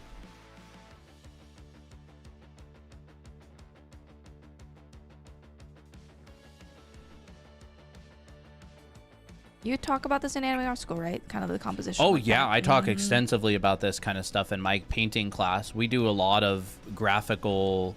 We talk about how this relates to still lifes. We talk about how this relates to just design in general. Yeah, this is an extensive topic. I talk about all this kind of stuff. I have lessons on each one of these things with exercises and examples and all kinds of stuff. On topic of frilly Lolita dresses, any tips on drawing them? Absolutely. They're just a basic dress with accents of frills. So like I would suggest that you study a lot of the frilly Lolita dresses and break them down. Where is the bodice? Where is the sleeves? What's the sleeve style? What's the skirt style? Is it long? Is it short? Is it knee length? And where do they add frills? Because the frill part is the design aspect. You can have very simple Lolita dresses. You can have ones that are more like sailor outfit inspired. You can have one that is more gothic. There's Lolita dresses of different vibes as well. So like I would say your best bet is studying them and not think about the frills, but think about what's the basic structure of the dress. Is it a tubular sleeve and then add the frilly stuff on top later? That's what I would do. Because in the end, like you take away the frills and it's just a normal dress at the end of the day. Oh, this is cool.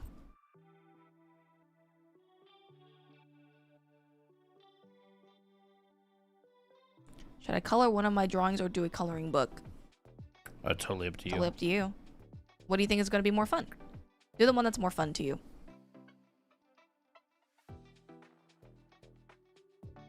Hello, lately?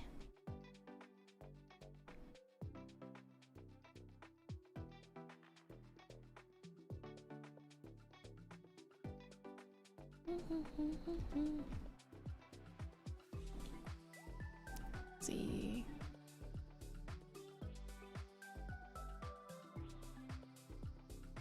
So now you're just kind of thinking about separating graphically the values.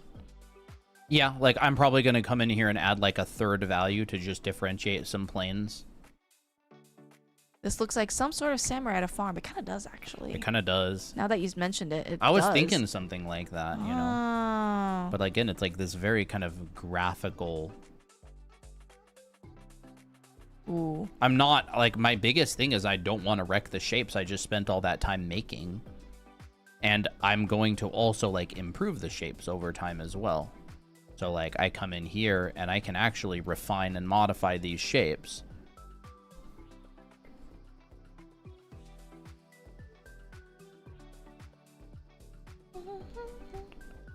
Right, like, do these shapes feel good to me? Do they feel interesting? Maybe we go in here and get some perspective lines out there. Show a little bit of volume of that ground.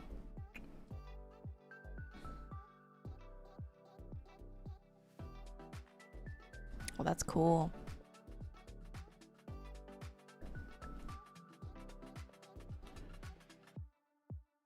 I like the outfit that this guy has. Do you guys cover drawing from imagination in your courses? I Oh my gosh, yeah. find a crutch for me always having to find the right pose for an illustration and struggling to try drawing without one. That is literally what our course is for. Yep. Like, we are 100% intention. Our intention is to eventually draw from imagination in like the stuff that we do. Yep. But yes, we absolutely do teach that. And it's 20% off. Yes. It's 20% off with the code SPRING, SPRING, at checkout. Uh-huh. You can take a screenshot of this if you want. I think if I want to do composition that I'm satisfied with, I will do things that I love, like fantasy. Yeah. Sure. Do it. Yeah. There's nothing wrong with that. That's at great. All. That's great. Do what you want. Oh yeah, I made like a little storybook type illustrated storybook type layout for this little illustration here. I personally love illustrated story kids books that have like an illustration but everything else is like white and the illustration kind of trails off. I love illustrations like that. So I drew a little bit of dialogue like that.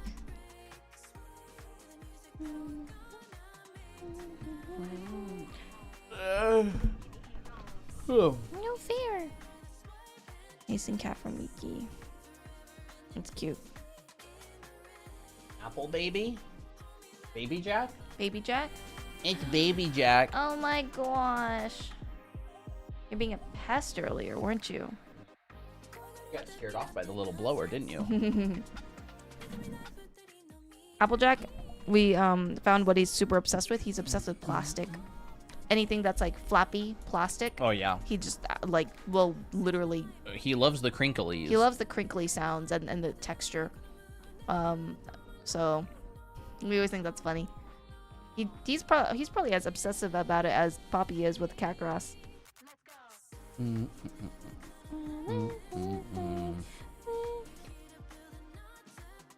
know, I'm gonna go on a limb here and just color this girl's hair very purple. Ooh, I think another great way to get rid of art block is be in a doodle mentality. I think maybe art block also happens when people try to do too much, too fast, and all at once. Like, man, I just can't draw anything. But like, they're also trying to think, I need to make a masterpiece right now. So maybe go into a doodle mentality. You're like, okay, I'm gonna switch to doodle mode. I'm just not gonna care. And then all of a sudden your art block's gone. Because now you got like, oh, I got inspiration. Very purple hair.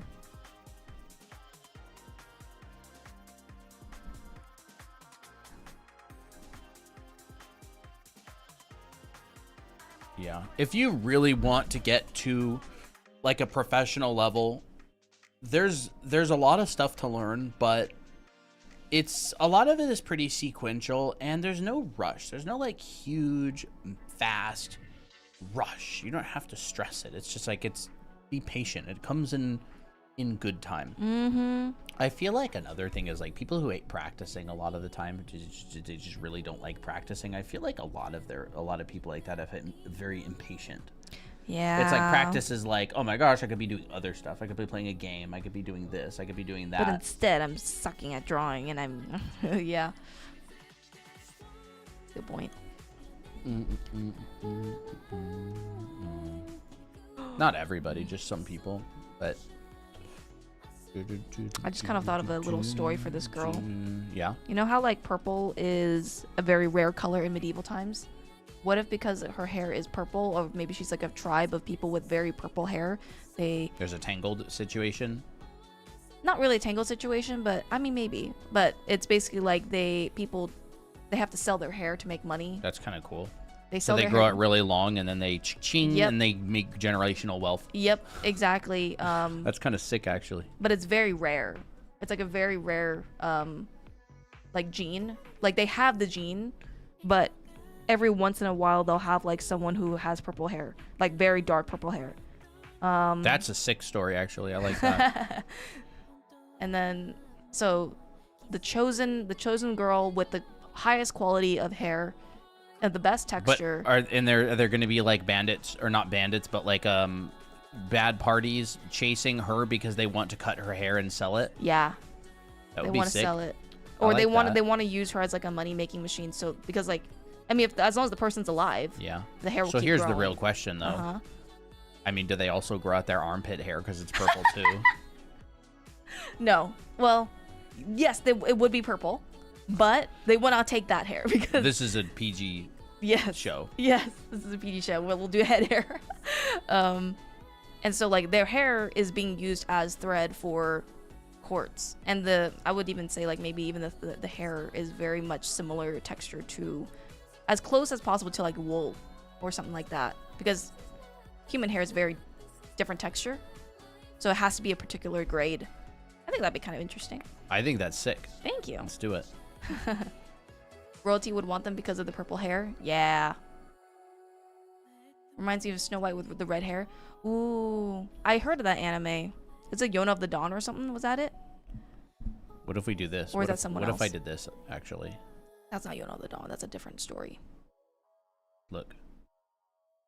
That? Ooh, with the I roof like up that. there? I like that. I think that works a lot better. Fox, I mentioned Yona of the Dawn, but then I realized that wasn't the story that you're talking about. I have no idea. I just draw, bro. And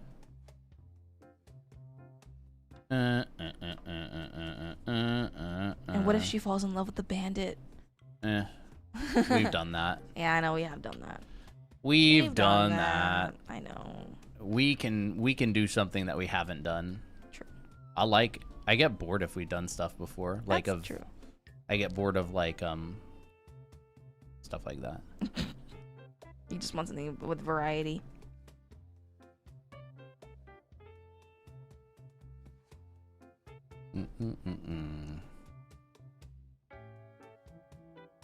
Okay, I think this works a lot better. Here, you can show your thing. I'm not really doing anything right now. Well, people like the anime drawing stuff. I think people like your environment stuff. They like something happening. I added this.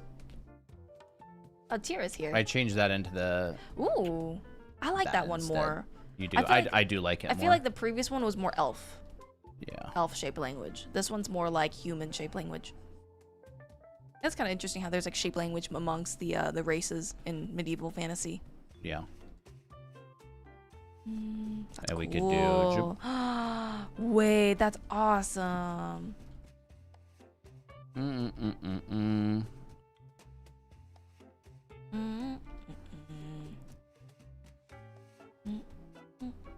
Hello? Hey, Bits Panda.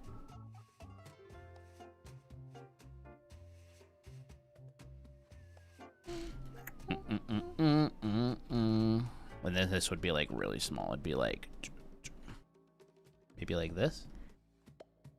Like that. That'd be good. Lazy. Cloud dragon. One would have to design a dragon if he were to ever add that in there. I don't know if there's gonna be dragons in this world. Maybe. Conley is using Photoshop.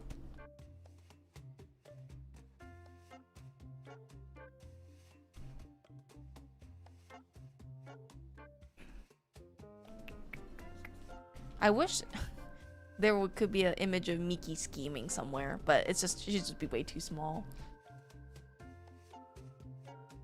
Yeah. Hmm. Oh, that's fun. What if I did something like that? Maybe? I think that's kind of fun. We'll Oh, I like that. Oh, that's genius. I like that way better. Maybe I'll do that. Miki's head peeking over the wall. Oh, that feels so that does much better feel up there. So much better. Oh my god. It just got, oh. Just got so much better. Miki's side panel probably. Look, I can do what I want. Need to get good at Photoshop? We use very basic tools in Photoshop.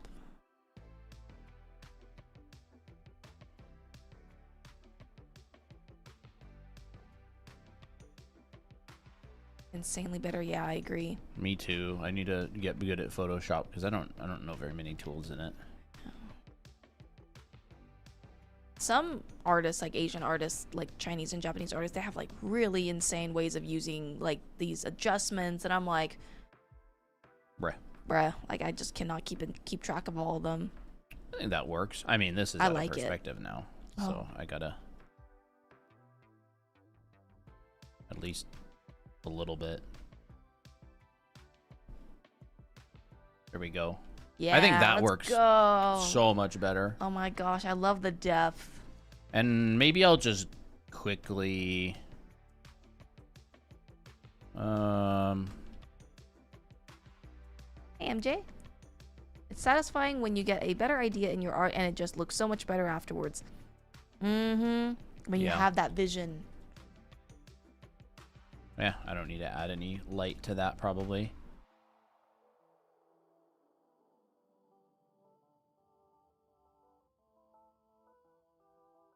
This is peak, I agree. It is peak.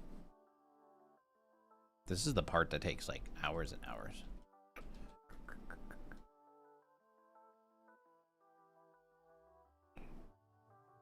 You know, it'd be, I don't know, I'm gonna fake it by doing something. I do not want to calculate a shadow of that thing. I think it would be just too much work. Too much work, so I'm just gonna guess the shadow. I actually like that shadow is now blending in with the arch underneath. Yeah, I'm connecting things together. Like I can have a little bit of separation, but I do like how it's connected. I never actually intended on keeping this little cube here. Are you gonna make it more like a cylinder? I mean, I feel like a cube wouldn't just stick out of the wall without falling off. True. So I would say, yeah, probably a cylinder.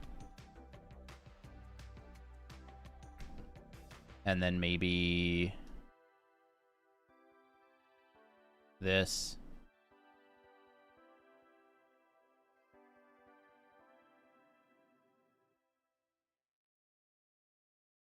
That. I like it. That's good.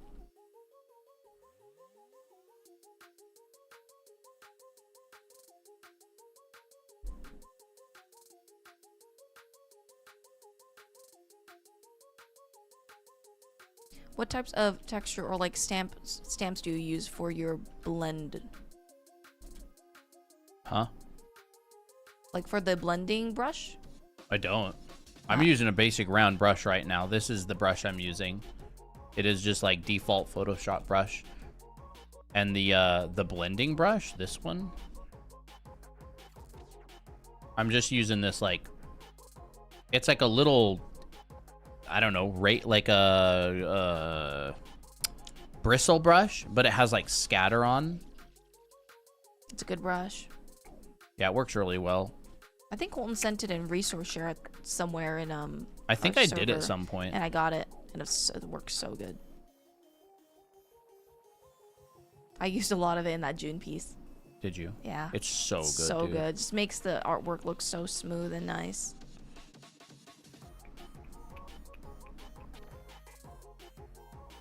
Now, just a thought. What?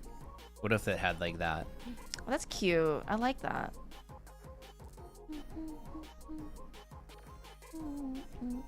And again, these are going to be connected to this cylinder.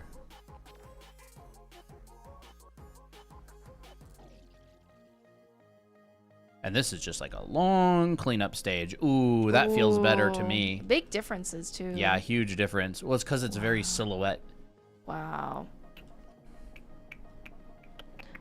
I feel like another way to categorize art is like big changes versus small changes. Yeah. Like, what are things that you can do to make big changes versus what are like subtle changes that you can make that will still improve the image. What if we do that? I love the low contrast of this piece. Oh, I'm a huge fan of low contrast stuff. I'm a big fan of those guys that do that. I mean, you can paint an entire picture in the background and it won't take your attention if it's not super contrasty.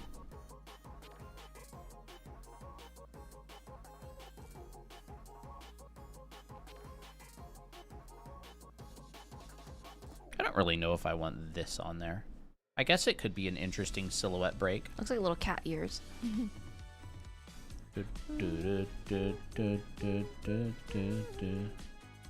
Would you recommend two value studies?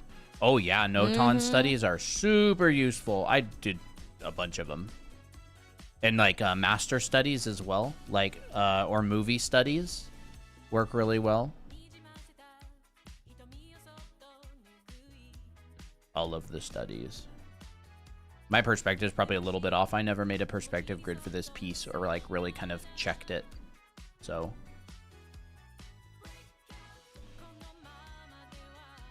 I'm kind of using like intuitively.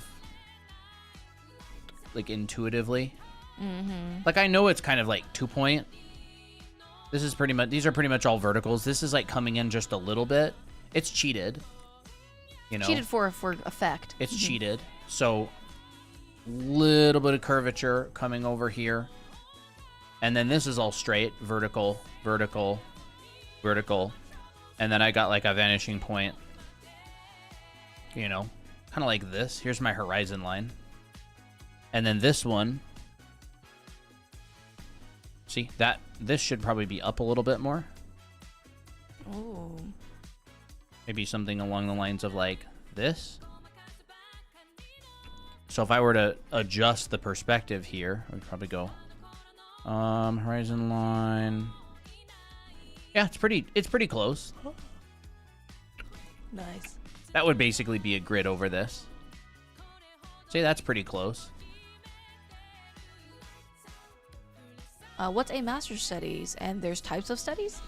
Yeah, there's master studies are when you take like a masterpiece by an artist, you know, it could be whoever. A lot of people do like 19th century artists, Sargent, Zorn, like classic American illustrators like Loomis or Kobe Whitmore, or a lot of different people. Or, you know, you could do Waterhouse, so good. And like look at like classic famous artists, right? And master studies are just when you take the piece and you recreate it and you study it and try to figure out the decisions that they made. You can do master studies in just a couple of simple values. You can do different types as well. Okay. Like it can be Oops, I drew it on the same layer. Oh, okay. It can be like specific areas of the master study that you want to focus on. Mm-hmm. Could be like, how do they use their values? How do they break things apart compositionally? Oh, I like that. And then let's see. What would you recommend two values? Okay. What's the most important thing to keep in mind while drawing? I have to think about it. A lot of stuff. Have fun. Yeah. The most important thing to keep in mind is, in my opinion, have fun. Mm-hmm. And I'm not joking about that. Like, I'm serious. If you don't have fun and enjoy it, you quit. Yeah.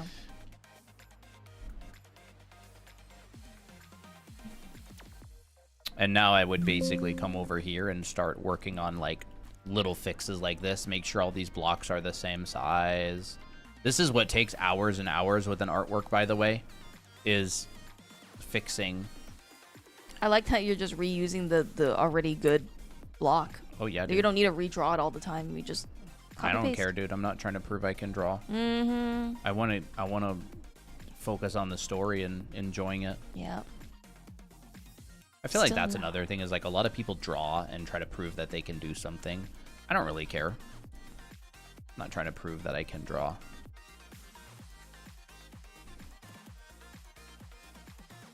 Peak masterpiece, by the way, Yumi says. Well, thank you. You know? Yes, we know of Runja's work. Yup. He's a great artist. I didn't know he had a YouTube, actually. I'm guessing that a few people have asked him, maybe he's getting viral or something. Yeah, there's probably something that happened recently that made him popular again. Oops. The chatter from chat about that artist has increased as of late. Yeah. He's great. Yeah, he's great. It's not my favorite artist, but I like the work a lot. Mm-hmm. How I feel like his style to me is very, it's like almost metallic, but in a good way. I don't know how to describe it other than that. But maybe I've only seen his previous work, so I don't know if his work evolved from since then. Yeah. But there's this kind of like shine, shimmer to it, and I like it.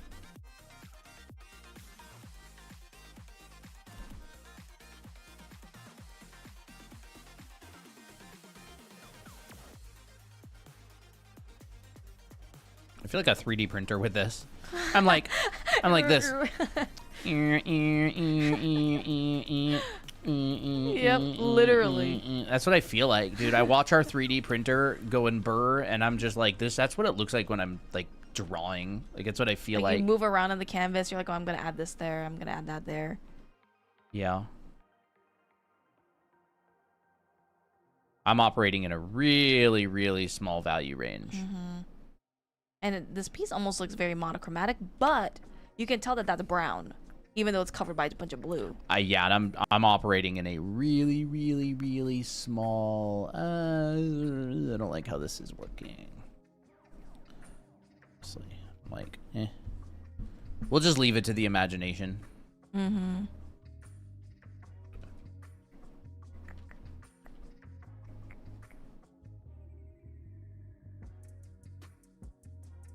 Makes me want to do a background. I just don't know where to start. But I just gotta start somewhere. I gotta take my own advice sometimes. Just start.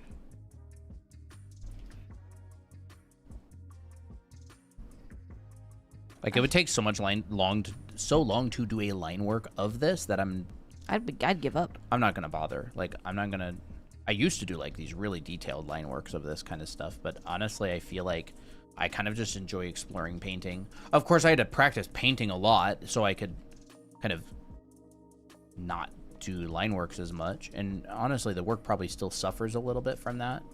The lack of like figuring things out in the drawing stage. Oh, my broken bridge is still there. That's kind of cool. It is kind of cool. I feel like it actually sort of adds a bit more story. Works. I should probably be sleeping, but it's the weekend and I need to learn. Heck yeah. I'm planning to do some sort of an art study later. Awesome. Do That's it. Fun. There should be like a art study blank day. Art study Saturday.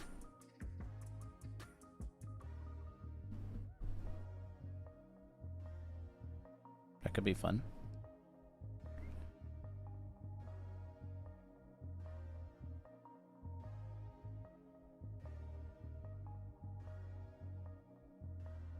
I also just don't have a very good visual library of what buildings and stuff should look like. That's like what roofs. I'm trying to build on stream, dude. Yeah. That's why I built my pure ref board of like. Maybe I should just study one of those pieces or one of those buildings. I mean, this is not real. Oh, it's not real? Oh, okay. This is rip. Like.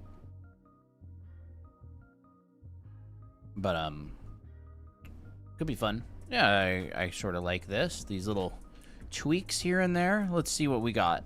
Oh, look at that. That feels much better. Look at that good. building. Feels That's what it was nice. before. Vague. Clear. More strong clarity. Design.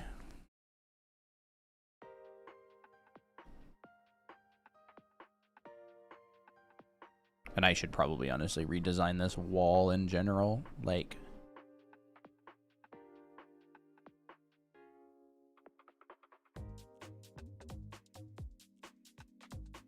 Bum bum bum bum bum. Bum bum bum bum bum.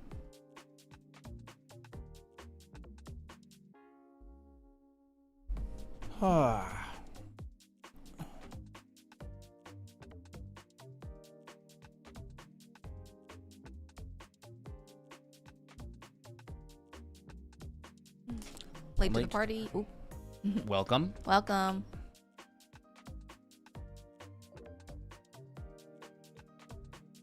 I'm like, I would come in here and go, clean up this. I don't know what that is. Figure out what sort of roofing I want on this. Figure out how far away it is. Let's think. Should we add like a tier to this? A tier, huh? I'll add a new layer and experiment a little bit. Like, what if I added sort of like a...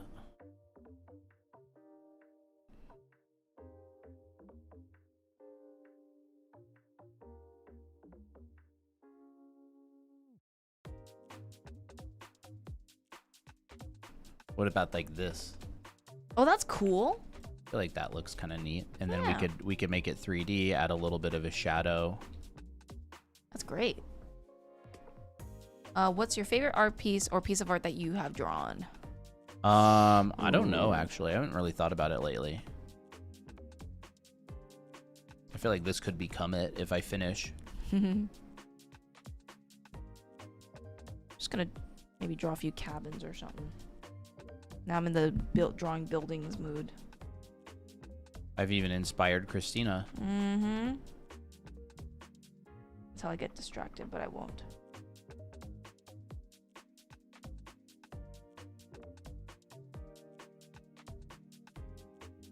Do you want to play fish game tonight? Yeah, why not? Well, actually, no, I have to prepare for class first. But then I will. So yes? Yes. Yeah. All right. Oh, this is fun. Oh, boot camp. Like it.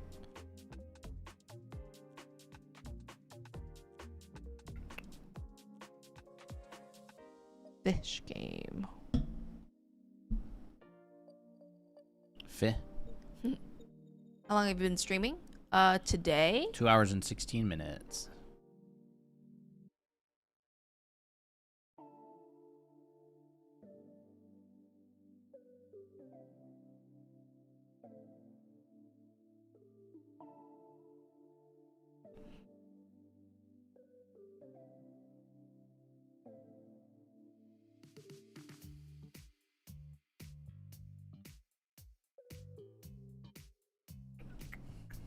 Wow, wow, wow, wow, wow. I'm glad you're impressed. Fulton is very impressive with this stuff.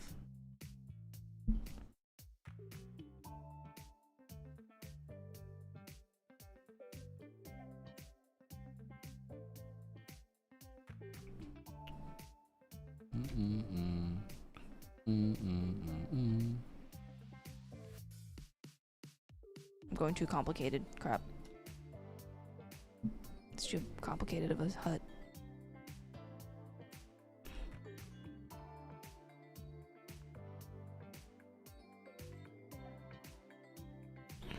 Carve some of this stuff out. I like that. Like, I think that makes that roof a bit more interesting. Ooh, I like that.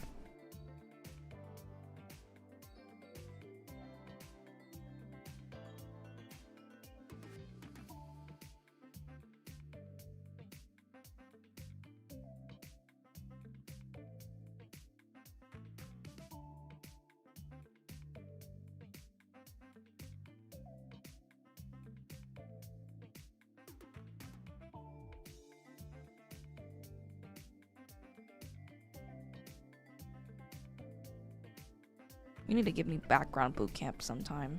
Dude, you need to give me anime boot camp. Let's trade. Let's trade. Let's trade mentorships. I know. What do you think, chat? Yeah. Christina and I swap mentorship. Like, we mentor each other. Why don't we do this? Just have like a little, maybe it's like some sort of a medal or something.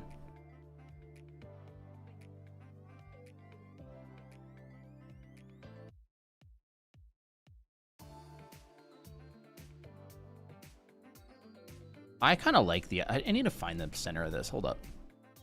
I'm trying to draw a building. I'm trying to draw this hut. This, not hut, this cabin. Kind of like this. Is that right? Probably relatively close, right? And then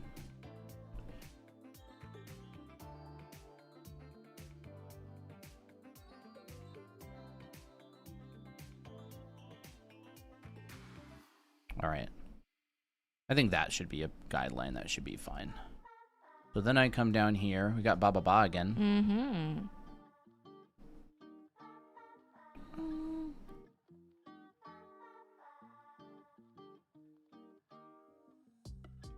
That's a cool looking house. Look at this. That's cool. Yeah. That's a vibe.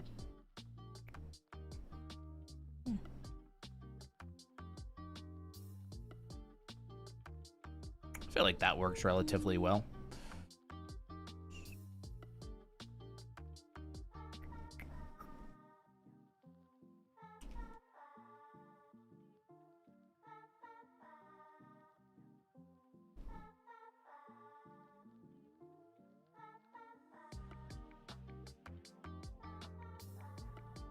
Now we're both locked in. This is like the lock-in part of stream. I always hear this song in streams. Yeah, it's good. Our songs go on loop, and we're tired of this playlist at this point. But we have no idea what else to listen to. That's cute and on brand.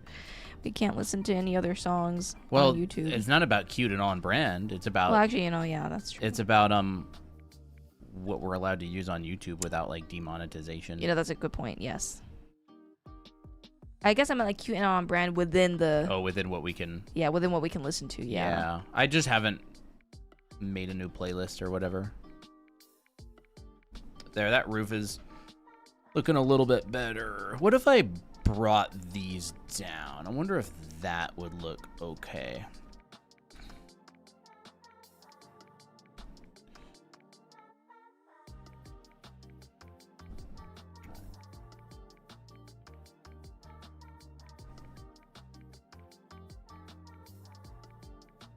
Center line. You know how I always talk about center line and how it's so important? You always have to use it in perspective practice. Knowing where your center line is. Drawing speed forms and stuff. I'm thinking these are like this shape. Not that shape. This shape.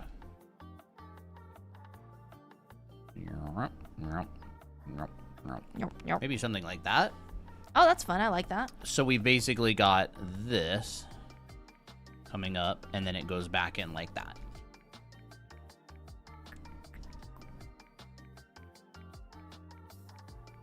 She gets the spinner hat in the swap. When I do the backgrounds, I take your hat. That's crazy, dude. That'd be funny. We saw another propeller hat design.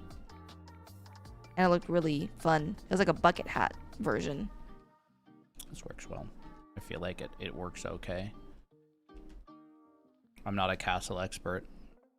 You look like a castle expert. I don't intend on becoming a castle expert during the duration of this particular illustration.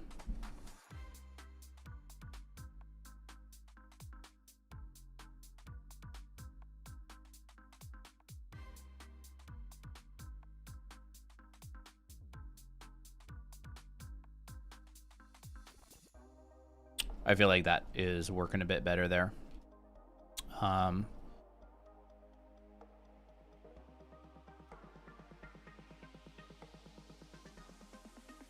Guys, this is crazy. Ready?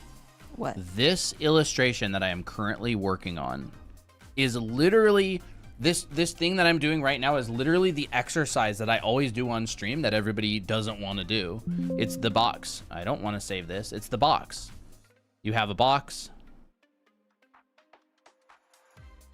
And you actually no, I do this.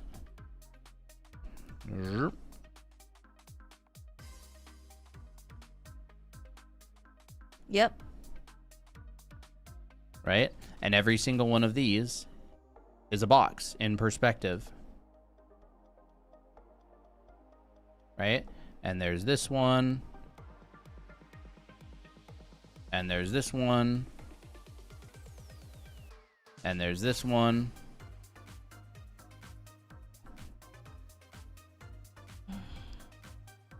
This is the hated assignment that nobody likes to do. Boom. There it is. There's that one. And this one is a little bit less. And then this one is a little bit less. And you don't even have to be all that accurate with it. It doesn't really matter that much. I mean, obviously this would look better if it was accurate, but I ain't doing all that. And then we'll just get some warm bounce in here. Like, let's just way too bright. Way too bright. Let's just get some like little warm bounce on the bottom of here. We got some questions. Love watching these. What days are you usually streaming? We generally try to stream most of the week. We mainly stream Mondays, Wednesdays, and Fridays. Those are guaranteed stream days. And then Tuesdays and Thursdays kind of just depends on like what we feel like. But you know, we've been making more of an effort to stream every day if possible. How do I get out of art block? I try to draw, but I just can't bring myself to do it. So what does that mean exactly? Because from what I'm hearing based on the language, it means you just cannot draw at all. Like you just can't physically pick up the pencil. Like you're like handcuffed to a bed and you can't like actually draw at all. Like you're physically incapable of. Or do you mean like I try to draw and I draw a little bit, but I just can't continue? Does that make sense? Hey, Haunt. It's been a while. Because depending on the answer, you know, there's different solutions and stuff, and not all solutions are going to be the same. Like, honestly, this. Good enough. Good enough. I'm going to keep that value range really low because I don't care about this area that much. Doesn't really look that good. What if I... Let me think.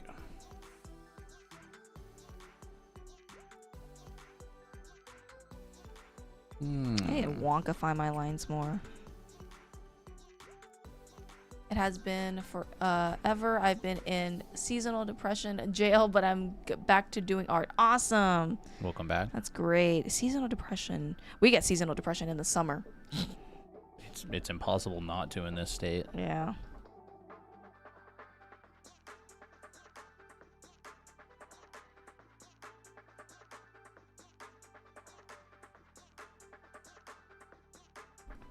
Whatever. I'll just leave it at that for now. Looks I did want to good. detail out that castle a little bit. That's it. Nice.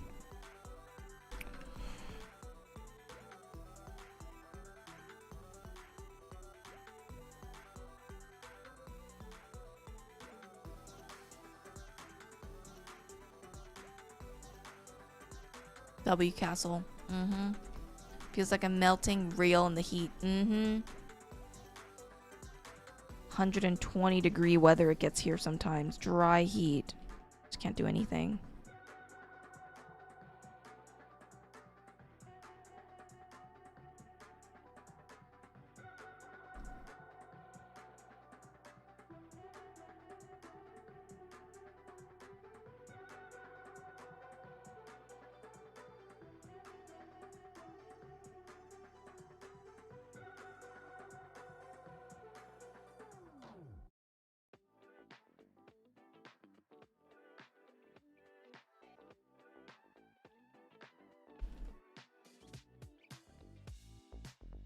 Funnily enough, I got myself out of art block by drawing My Little Pony OCs. That's fun. We gotta watch that at some point. Oh, I love that tile texture. You guys still need references when drawing, or can you guys do it from your head now? It entirely depends on the subject and if I want it to be good or not. If you want it to be good, then use reference. Or I think they're asking us. Oh. If we want it to be good. If we want it to be good, yes, I use reference because I need more clarity. Like, sometimes I'll start without reference just to, like, because I have a general idea that I know how to construct from imagination because I've drawn it so many times. But then, like, if I really want it to look accurate or, like, really designed out well and I want it to look interesting, I use more reference. But not all the time. Like, if I'm doing, like, little quick demos on stream, I will generally go from imagination because I've drawn the demo so many times.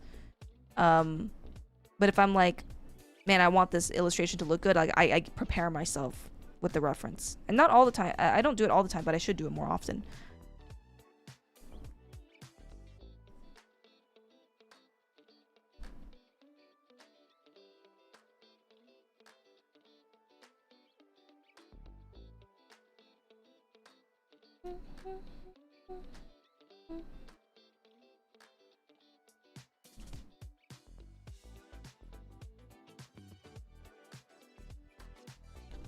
What's a good exercise for the visual library?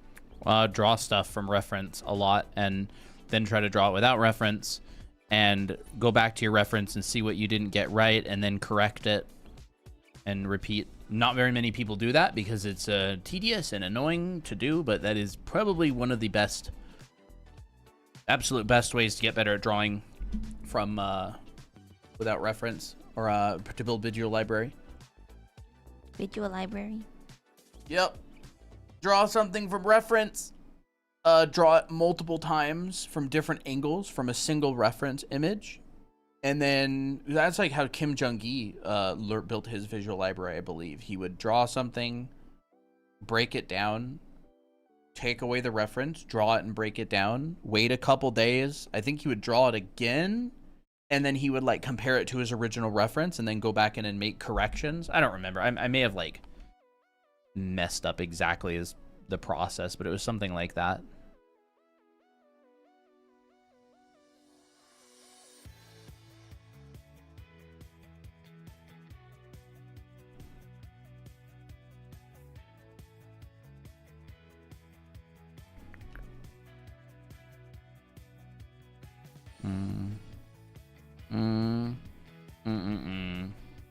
I think this castle looks a bit better now. This is still wonky though. Like this is not what it should be. This looks really cool, Lindsay says. Hey Lindsay, thank you. Lindsay Hallett. Ooh, that's a fun last name. A different Lindsay. Yeah. He said, draw from reference, then wait 3 days, draw it without reference, and check how he does it. Just watch the video of him explaining it. Oh. Yeah. But like how draw from reference? Do you like copy it 1-to-1, or do you draw it like and break down the forms?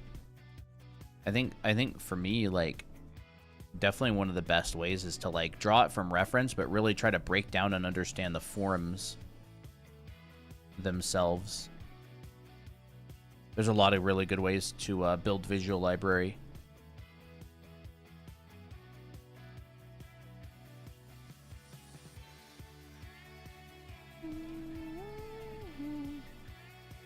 Well, there's my little hut from reference. I want to look at it. It's like drawing out a dragon. we've had a few comments that say add a dragon, but I'm not sure if Colton will add it. This is not a dragon piece. This is a Miki and Miko go into a tavern that they don't like, or Abby and Miko. He drew 1-for-1, but it depends on the level. To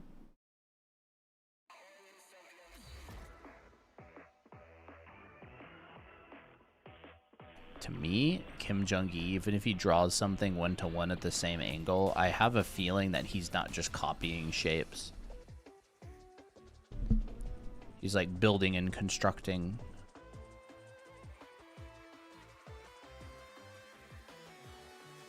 I think if Colton were to add a dragon, the dragon would actually take away from the story. Yeah, I don't want a dragon in this story because this story is not about a dragon to me. Could I add a dragon? Yeah. There's the same reason that a dragon isn't in every single scene of Lord of the Rings. It's not, it doesn't fit the story. Oh, yeah. Can you zoom out? I want to see. Sure. This is the whole piece so far. We've been working on it. This is the 3rd day we're working on it. That feels better, doesn't it? It does feel better. Looks good. I just need to kind of go in there and...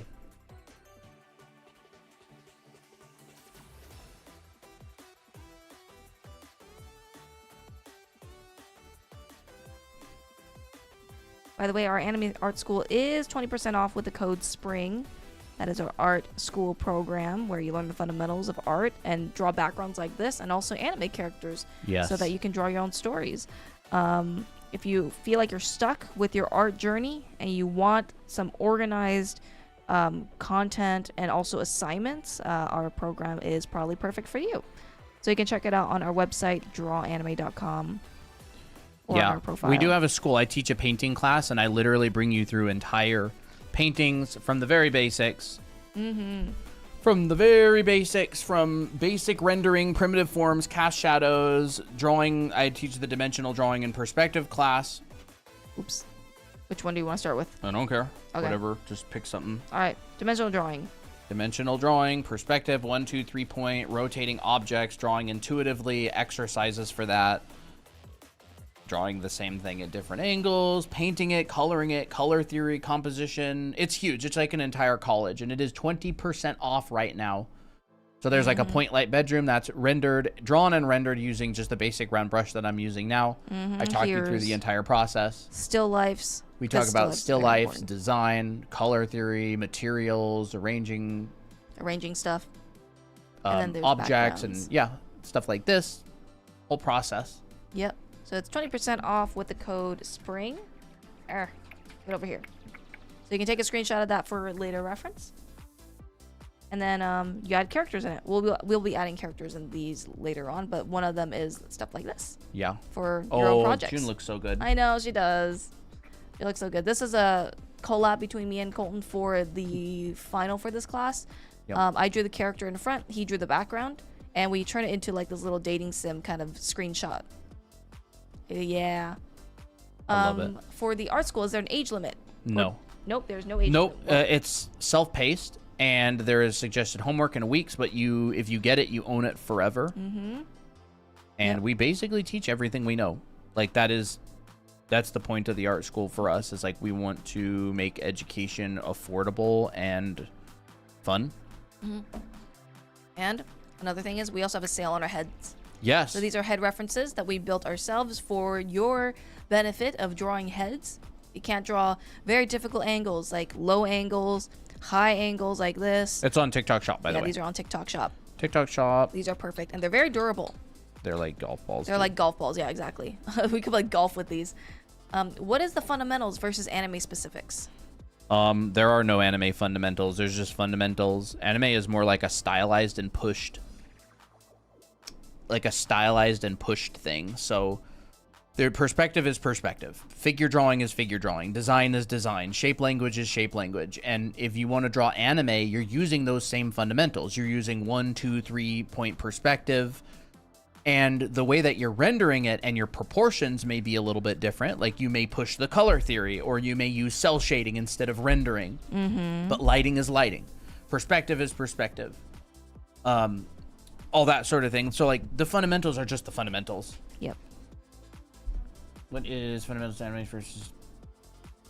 Yeah, that's it. So like we teach you and explain to you how these same fundamentals apply to an anime style, and so our classes are geared towards people who want to do like an anime style, but they are fundamentals classes. Like my perspective class is a perspective class. The figure drawing class is a 12-week long, like real figure drawing class that you would take in like a college. And then we go in and we go, okay, but you want to draw anime, right? So let's go in and turn these into anime characters and get a little more along the lines of like what you're interested in. And so that's what we built our school about, is we wanted it to be like a foundation school. Yeah. Like I went to FZD School of Design, and that's an industrial design school, and I literally teach everything I learned there, like in the rendering classes, the design classes, the painting classes. And then we just go, hey, if you want to draw more of like an anime style, here's how you can stylize it. Yeah. We don't do animation, so we don't really know the fundamentals of that. Yeah, we don't do animation though. This is a drawing foundational school.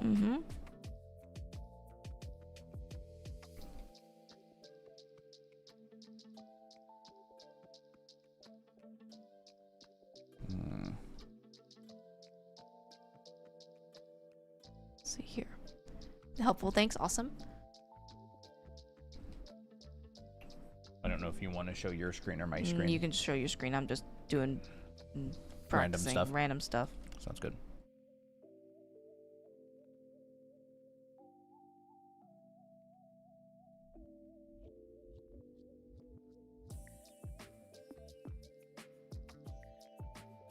I feel like when you paint, like painting the background feels more like doable to me. Maybe because I've just watched you paint backgrounds this whole time, and it just feels like less scary. Yeah. Yeah.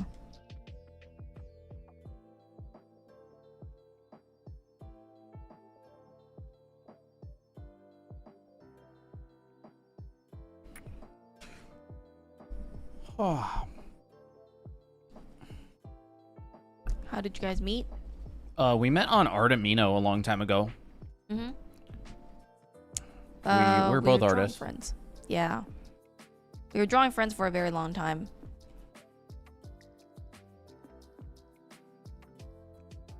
You know, which, I mean, like, our interests already were aligned, so that was fun.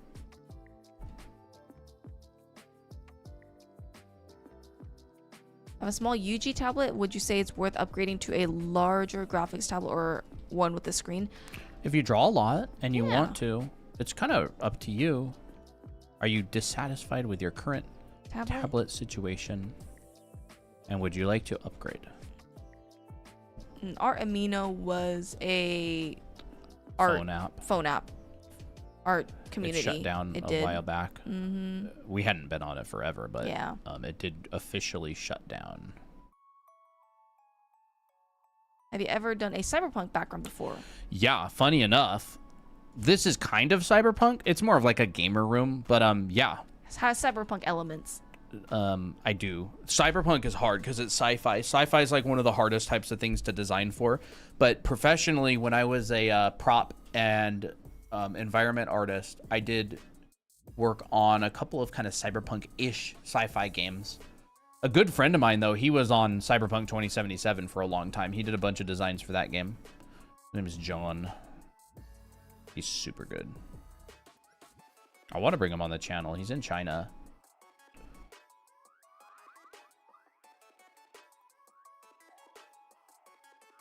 Do you guys ever enter art fights? Nah. Every day is a fight, honestly, with art for me. I don't need to add fight into that fight.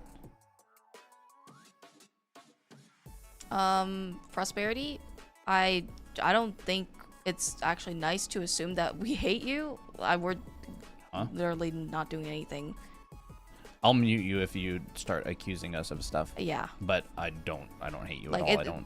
I don't even really know you at all. Doing that actually makes it less likely for us to answer your questions, so just keep that in mind. If you haven't noticed, we're kind of locked in drawing. We're locked in drawing, so it's nothing personal or anything.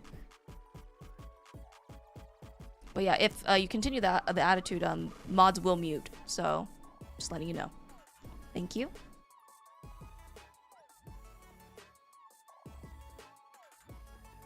Any do's and don'ts for anyone who draws on phones like myself? I don't know. No, just anything that's normal. Like, you just draw on your finger, so you probably don't have pen pressure or sensitivity or whatever, so I don't know. I mean, you can definitely try to find a tablet that connects to your phone if you want the drawing experience. Yeah, I think those exist now, those don't actually they? do exist now. I first saw it in an laid back anime. cam. Yeah, and I was like, what? There's such a thing? I wish I had something like that. But yeah, there's stuff like that exists nowadays. Thank goodness. That's cool. Do you guys have any tips for proportions or any perspective? Proportions? So what do you mean by proportions? Proportions of what? Yeah, because that will help a lot. We could even do something like that. Yeah, that's like, cute. what if I did this? Do you guys think holding on to self-taught work is okay? I want to learn by others, but people saying self-taught artists are better. No, we learn from everybody. Whether you want to be self-taught or not is impossible. You're influenced by people and things every single day. You'll see something, you'll pick up a tip. I abandoned the idea of being self-taught a long time ago. I think it's honestly a lot of the time a toxic mentality, and it's more of just an ego thing. I think people who want to remain self-taught have an ego that they're holding on to a lot of the time. I think they can, like, that's totally fine if they want to, but I think it's an ego thing. I think there's many amazing, phenomenal teachers out there who really, really like helping students grow, and I would love to get their knowledge, you know. I am 100% a massive fan of learning from other people and teachers and stuff. Could put flags on it. I like the flags. That's cute. You know, we could even do something like this. Just subbed. I need to learn these background designs. Yeah, Colton's the background master. He just adds stuff, and I'm like, man, I wish I could do that. Oh, that's fun. Yeah. I don't know if I need to add flags. It's kind of a poor area of town. Yeah, so it's like the outskirts. It's like, yeah, maybe we just do like white flags or something. White flags. The white. Wait, should it still be called the White Stone? That's Kingdom? Tira's place. Oh, okay. That's Isn't Tira's it? place. I thought this was this place because it has white stones on it. Oh, yeah. I'm self-taught. I learned from anybody, but my sister, who is an architect, taught you a few things about art. But I'm interested in taking art classes for summer. Awesome. Yeah, art classes are great. It also kind of depends on your definition of self-taught. Like James Gurney is self-taught, but he's self-taught by reading books and learning, and like there's classes and stuff out there. So it just depends on what you mean by self-taught as well. Like some people go, I never look at any reference or anything, and I avoid all tutorials because I want to stay self-taught and I want to keep that title in my mind because I feel like I did it on my own without help.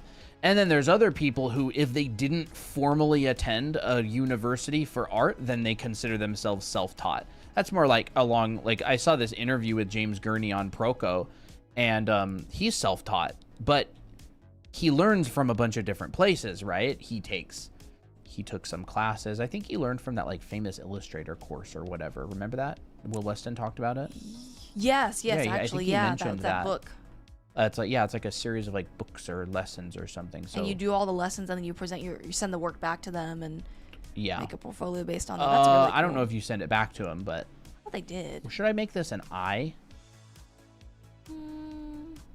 Nah, I like the thing. The upside down T. Yeah. I don't know. I just made it up. It's probably not very historically accurate, but this is a fantasy project after all. Yeah. Do you buy any stuff from Superani? Yes. Yeah, I love Stonehouse's Anatomy is super good. We have like 5 or 6 of Kim Jung-Gi's sketchbook collections. We have Dong Ho Kim's space drawing perspective. I think that's the author of that. We have that one where it's an anatomy book that's all drawn in blue. I love that one. And I spend a lot on our education.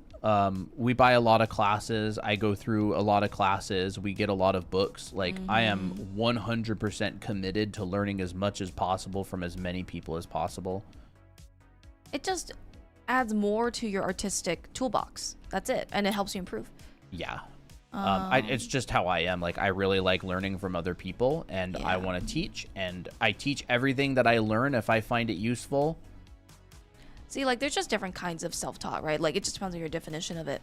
We have a few other questions. Do you guys do commission art? And if so, what tips do you have for things like having a client? Yes. Well, Christina does. I have specific requirements when it comes to doing commissions. Like for me, I don't normally do commissions for a living. I do it based on like if I feel like it. So if you're going to do it for a living, my tips might not help you. But I would say look for a trusted client. Generally, the clients that I have are friends from our community. So for instance, like Tori, for example, she regularly commissions me when she can. And you kind of build a relationship. So sometimes it can start out as friends. It can start out as like just you being part of a community that you're very helpful in. And if you do commissions, it's almost like a cherry on top, like becoming a trusted person. I feel like that's okay. Yeah, that's great. I really left this part unworked. You can see how these pieces will take 20, 30 hours. Like you'll spend a couple hours working on like, anyways, you can go on with it yourself. Yeah, no problem. I'd say like if you want to do things as like just for fun, I used to do furry commissions with my friends in high school a long time ago. They were just like character designs, but we just had a fun time.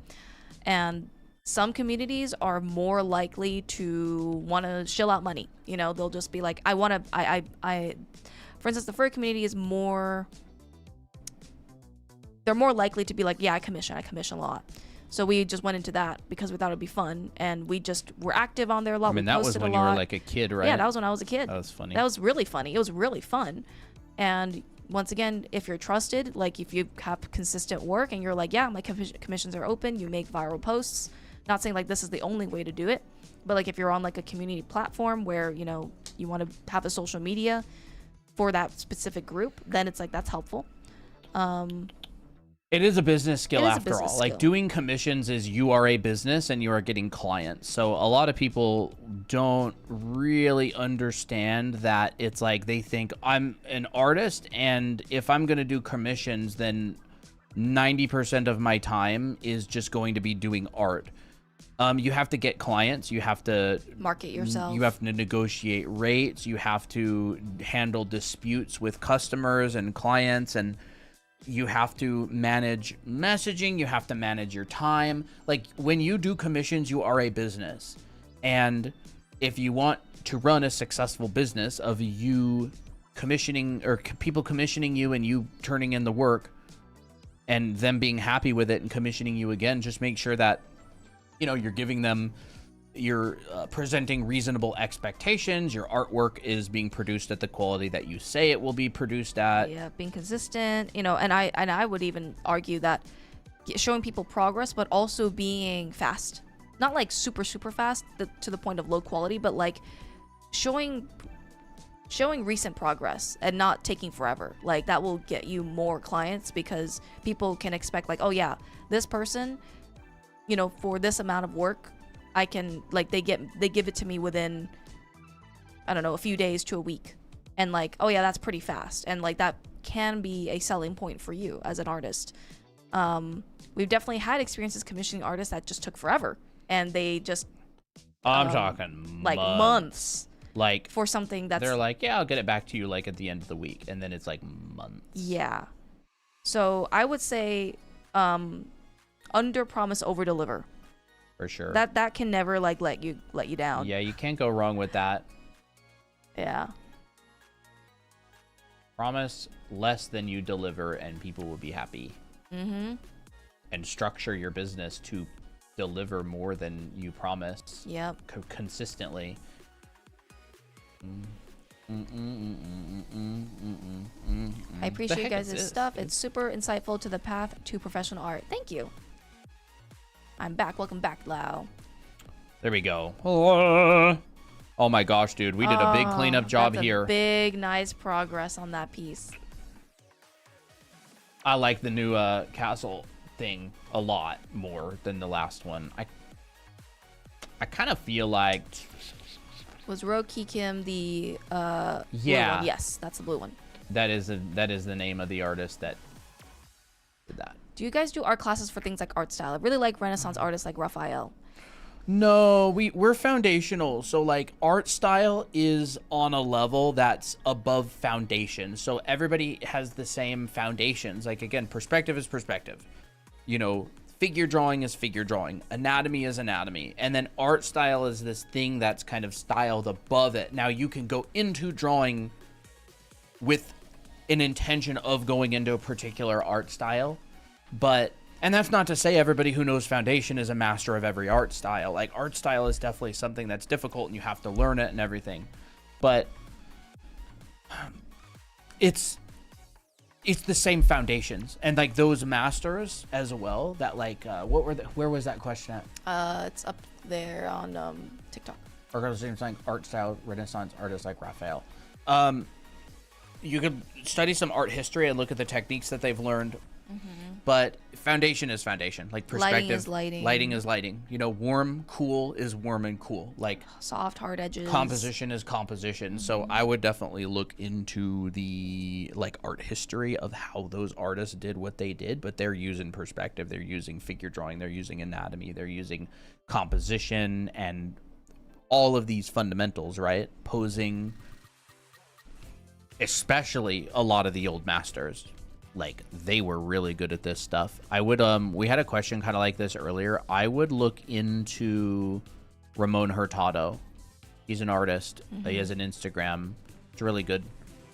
His name is Ramon Hurtado. I'll just write it up here for you to screenshot. In the clouds. I'm kidding.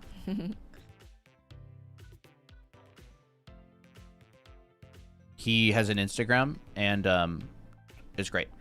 You can take a screenshot of that if you want. He's a very fun guy to learn from. He just tries to make learning art really fun, and it's just really great. He's got great classes. Really good classes. All right, what do you think is the most important art fundamental, if there is one? I don't, honestly. I could say, oh, it's dimensional drawing, but then if you draw something dimensionally and that doesn't look good, nobody likes it. So then you go, oh, design. But then if you design something, well, engineers are really good at design, but they're terrible at drawing. Yeah. So it's like, I don't necessarily think that they work in a vacuum. Drawing is just a multi-skilled thing. Like, it's like saying, oh, what's the most important part? Is it a sentence, or is it a word, or is it a letter? Yeah. Or is it sentence structure? I don't think you can really do a lot with one fundamental. Yeah. Like, there's some fundamentals that can just are very versatile. Yeah, I mean, that you use a lot. Pretty much all the time you will have certain fundamentals showing up. Like dimensional drawing, for example. That shows up literally all the time. And almost everything you do is dimensional. Design is another one that shows up in pretty much every single thing you do.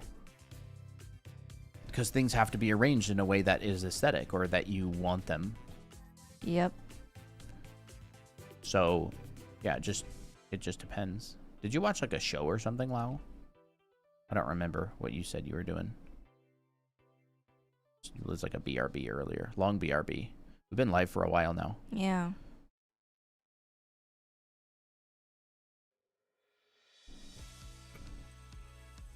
None of this stuff up here is clarified at all.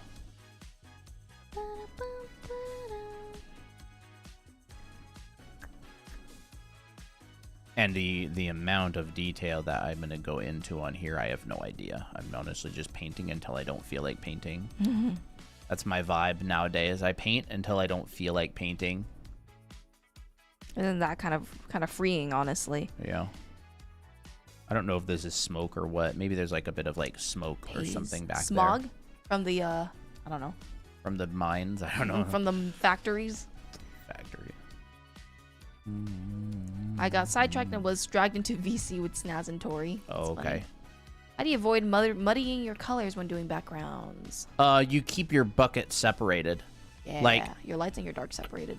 You can see that, like, I'm very careful with these value groups. I keep my lights and my lights. I keep my darks and my darks. Obviously, back here, my lights and my darks are much more squished. Like, if this is white and this is black, I'm operating in here. So my buckets are here and here.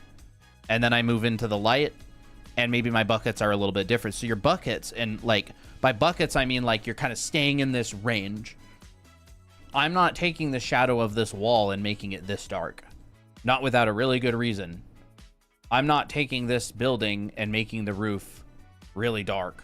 Because could I do that? Yeah, probably. But I feel like it would be too much. Yeah. It would be too much for me to do at that level, because I don't want people to focus on back there. Could I make it that dark? Yeah, probably. That would work. But I think it's working fine as it is. I And love the so, broken bridge. Oh, you do? I do. It's almost like there's like a bit of history, in the image. Oh no.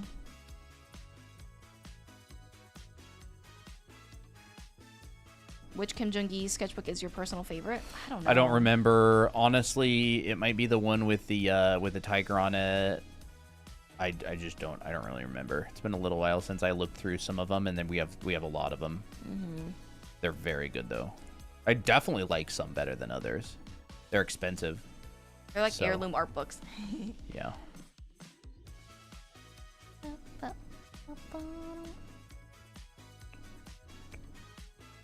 Someone's asking, how do you start with, like, if you want to draw backgrounds, what do you start? How do you start? I mean, I would start with foundation. Like, you could do... There's a number of ways you could definitely start. You could start with perspective classes. You could start with doing plein airs and master studies. You could start with composition class. You're definitely going to have to learn dimensional drawing, because everything is in perspective. Like, everything is dimensional. Go back here and kind of carve this out a little bit. Maybe well, this is busted, so this is probably going to be kind of jagged here as well.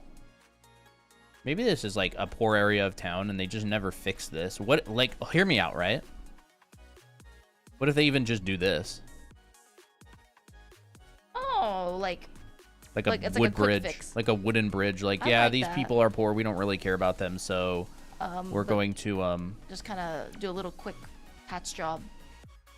That could be cool, and that That's could be like an cool. in-game thing that would be fun to walk over. Yeah, What do you think about that? that sounds great.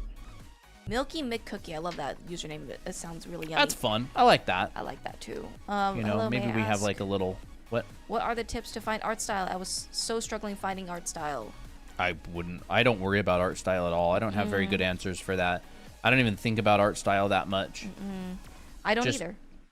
You'll find it naturally based on who you learn from, what you like, and what you study. Yeah, don't worry about art style because your art style is constantly going to change like as you get better. It's going to be It's not this thing that you have that's going to stay the same at all. It's going to be almost entirely dependent on who you learn from and what you study. Like, who are your teachers? If your teacher is an artist that has a very particular style and you're going to pick up habits from them, that's why I like learning from many different places. Many different places. Because I think a lot of different styles and people have things that are worth learning.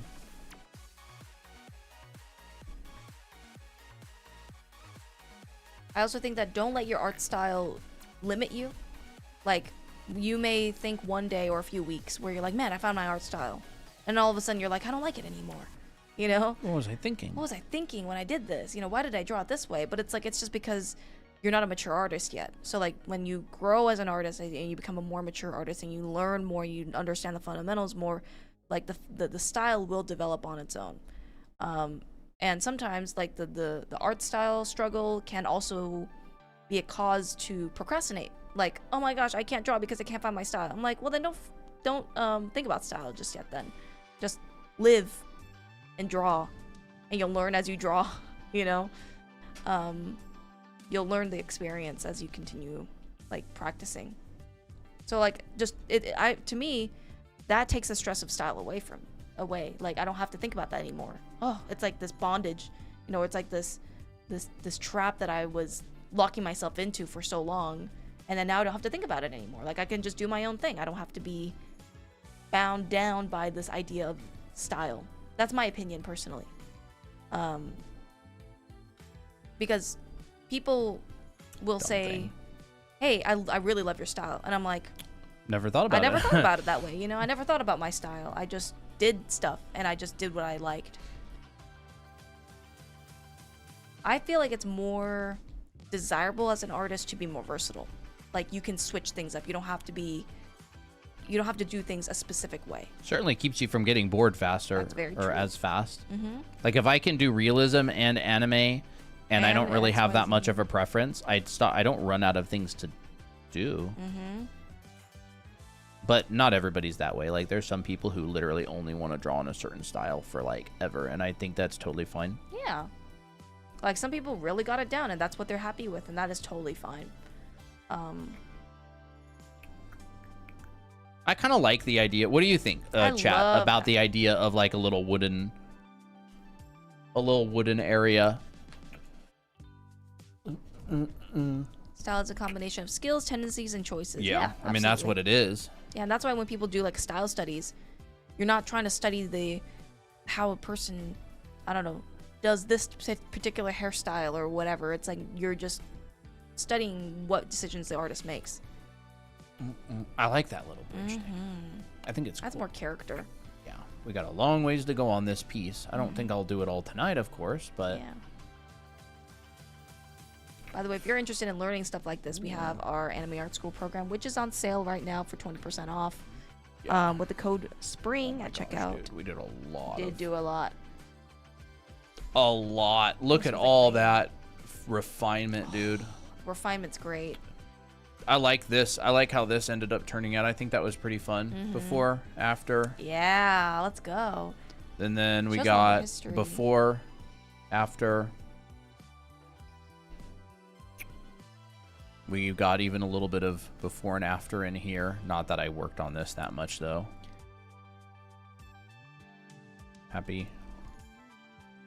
It's fun. I enjoy it. Mm-hmm. So satisfying to see the before and after. Yes, that's one of my favorite parts too. Is going back and forth. Yeah. Hi, Apple. All of this stuff is very not clarified. I like that word, by the way, clarified, because like that's really what it's doing. Is it's like clarifying things that you want to put a little bit more attention into. Last time I saw this work, it was just a sketch. You guys are so quick. Colton is a fast painter. Time is money when you're painting. But you'll also see, like, I'm thinking, what's the ambient, like, lighting? So I'll go, oh, ambient lighting. And I want to describe the top plane of this barrel, right? This is a cylinder. Oops. Boop. And so I need to make sure that my cylinder is also in perspective with this part that's going over. You also notice that Colton's borrowing a lot of colors that he already has in the canvas. That helps speed things up a lot. I'll choose this dark right here, and I'll just glance up at this really quick, and I'll go, that's a red that's very desaturated and dark. And so I know I'm not going to put it up here, right? Ooh. Or I'll grab this, and I'm like, that's a pale blue. I'll just glance at my color wheel. I'll like color sample something and be like, okay, what do I have? What am I working with? And so maybe I'll just be like, oh, I'm gonna grab this roof color, and then I'll just kind of tap it on this barrel here, and I'm like, what is this roof color? Well, it's a mid-low saturation orange. So if I tap it on this barrel, then I'm gonna kind of get the in-between of those, and I'll make like a little gradient, right? So you'll see like this, and I'll just grab somewhere in this gradient of what I want, and you can see my color wheel is, you know, my value and my color is jumping around, and I'll just grab the one that I want in there. I talk about this in my class. What? Nothing. I was just reading a comment. Clarifying butter, Tori says. Yeah, for real. Yep. Bratty clarifying Elf Princess, the cat. Clarifying, yes. Bratty Elf Princess, X mean bold guard or assassin. How we feeling? Feels pretty good. Bratty Elf Princess means bold guard. Huh? Meaning a couple. Like, she's just asking for, like, oh. How do you feel about that dynamic? Are there any rules to draw a forest on digital? Nope. Nope. No rules. No rules. Just overlaps. Just vibes. Vibes. What kind of forest do you want it to be? Like an icy cold forest, a dark, creepy forest, a really lush, pretty forest? Those are like your self-imposed rules. I tried Krita and it was good, but the buttons are kind of annoying since I'm using a tablet without a keyboard. Oh, I see. Yeah. Like, honestly, hotkeys are a great tool, like, for a digital artist, and especially if you have a keyboard. That's one of the reasons why I don't necessarily like Procreate, is because I don't have... Well, I mean, yes, I technically do have some kind of keypad for hotkeys, but I'm not used to it. She never uses it. I never use it. So I can't really complain there, but... You got it literally right there, too. That's right, I do. That's right, I do. I need to have a learning curve with it, and it just would normally... It would kind of slow me down. So I have to have an adjustment period. Is it better to use less value for background art? It just depends on the piece. It depends on the piece, but, like, I mean, generally a lot of people try to work that way. It's hard to say generally, though, with art, because there's so many different successful ways to do things. There's no, you know, right... There's no right way or wrong way, but a lot of people end up falling into trying to use less values because I think it's better a lot of the time for making something that's easily understandable to the viewer. This is Photoshop. Do you ever work in grayscale? Not usually. Sometimes, if I'm making a piece in black and white, I will work in grayscale. Like, I work in grayscale when I do demos like this, where I'm explaining and teaching light and shadow and stuff. Although this box is kind of red because I made it red, but yeah, I'll work in grayscale. I'm always thinking about grayscale in my mind when I'm drawing. Like, my main thing that I'm thinking about is generally like value. I'm thinking, what value is it what is it warmer or cooler? Like, am I warming it up? Am I cooling it down? How saturated is it? I'm just thinking those things over and over and over. When I zoom out super far away, why does my piece look so bad? Because the graphic composition is probably not designed well. That's pretty common. We talked about that a little bit earlier on stream when I was doing this kind of stuff. It's like there's a compositional stage, and it has to look good at a...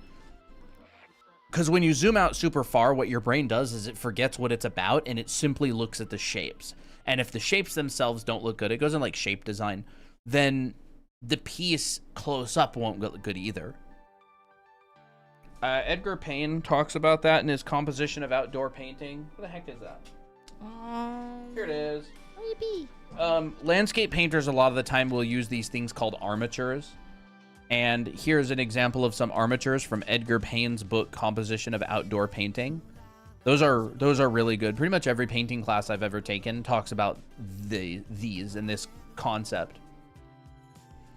Where it's like, it has to look good from an abstract point of view, like it's an L, or it's radiating lines, or it's a plus sign, or it's triangular. And these are just examples. There's many different successful like armatures and frameworks for paintings. I like there's the balance. S's, there's what? I like that balance, the scale. Yeah. It's kind of interesting. And it's not about like what is it? It's about, does your brain understand it quickly? Does it feel like comfortable and understandable? Bye, Lau. Bye-bye.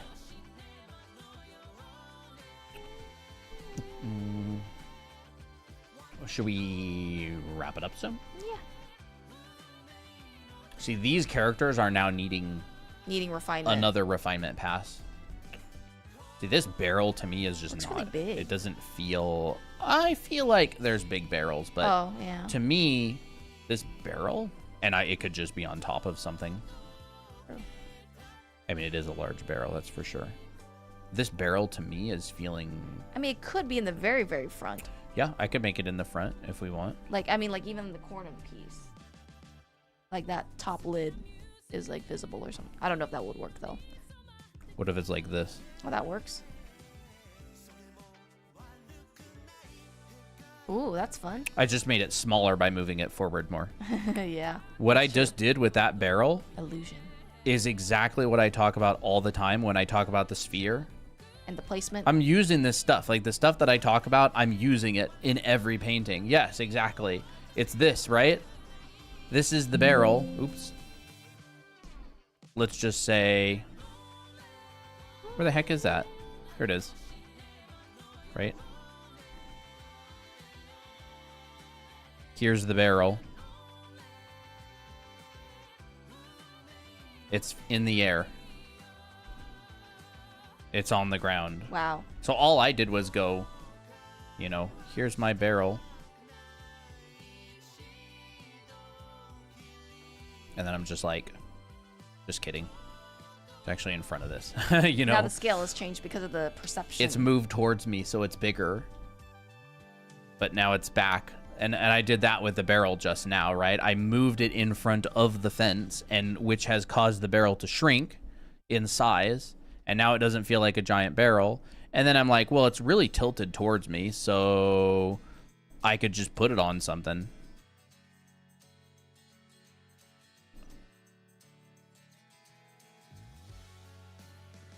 I like that. Side. Side. Side. And I just overlap it. It's really, really, really important how you integrate things into the ground, by the way.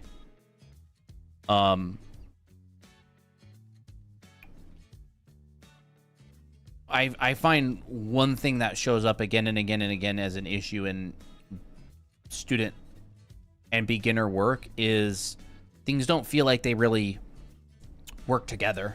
Like, if I have this is a huge thing in game design, by the way, and like people will want to design a house, and like, let's say, you know, this is our house and here's the ground. How does this house connect to the ground? Like, maybe it's on a foundation. you know, maybe there's grass. Like, how does one object integrate with another object? You'll look in video games, and in well-designed video games, you will see that these integrations of objects sticking into one another is very thought through. Wait, You'll that's have genius. Plants. You could go, oh, maybe I'll have a... Like, it's rarely ever just like that on a flat piece of paper. Yeah. It's like there's stuff in front of it. You don't just stick something into another. You integrate and you overlap, and you know, you've got dirt, or you know, you stick a post into the ground, and here's the ground, and it's just like, well, there's rocks and there's dirt. It reminds me of the garden, the shade structure that you built for me. Yeah, like this sticks into the dirt, and maybe there's also like, that's so cute, grass behind it, you know, and there's grass in front of it. And so if you're an artist and you have trouble making things feel like they're in the world with each other, think about this kind of thing. That's genius. You know, we can go, oh, it's like a piece of a fence or something, right? That's cute. This is huge in concept art. We had whole lessons on this in the school that I went to, but I wouldn't say whole lessons. It was mentioned, and it was in our critiques. I would always have critiques from Fang, and he would always point this stuff out. He'd just be like, this doesn't really feel like it's in the world. And so I just had it pounded into my brain about this. Like, look how much these boards add to the feeling of this thing is here. Overlaps. And as I paint, and like, as I paint all of these decisions that I picked up over years of painting, they just come to the surface. Boards and stuff. Like, we could even go, okay, well, this is literally like on a crate or something, and here's the side of the crate. And I'm not drawing with lines, I'm just painting planes. Like, I'm painting sides of objects. So the way that I'm doing it all is, this is line, but what I was doing is I'm painting using value. So I'm going, here's the side, here's the top. And that's how Colin gets very fast. Right? He's doing multiple things with different There's brush the side strokes. and there's the top. And let's put another box on top of this. There's that side. There's that side. There's the top. And if I want to, okay, let's put another box in front of this. Okay, there's the top. There's the side. Wow. And I'm like layering and overlapping. I'm literally just painting in two values, by the way. This is two values. It's just dark and light. And then I have a third value as my background. Two values. And this is literally exactly the same as what I'm doing right here, except it's just something that you recognize. It's a board. And these are boxes, right? This is just a box. And so here's the shadow of the snow, and all this is kind of hidden down in there, and there's another board maybe right here, and I'll draw the side and the front.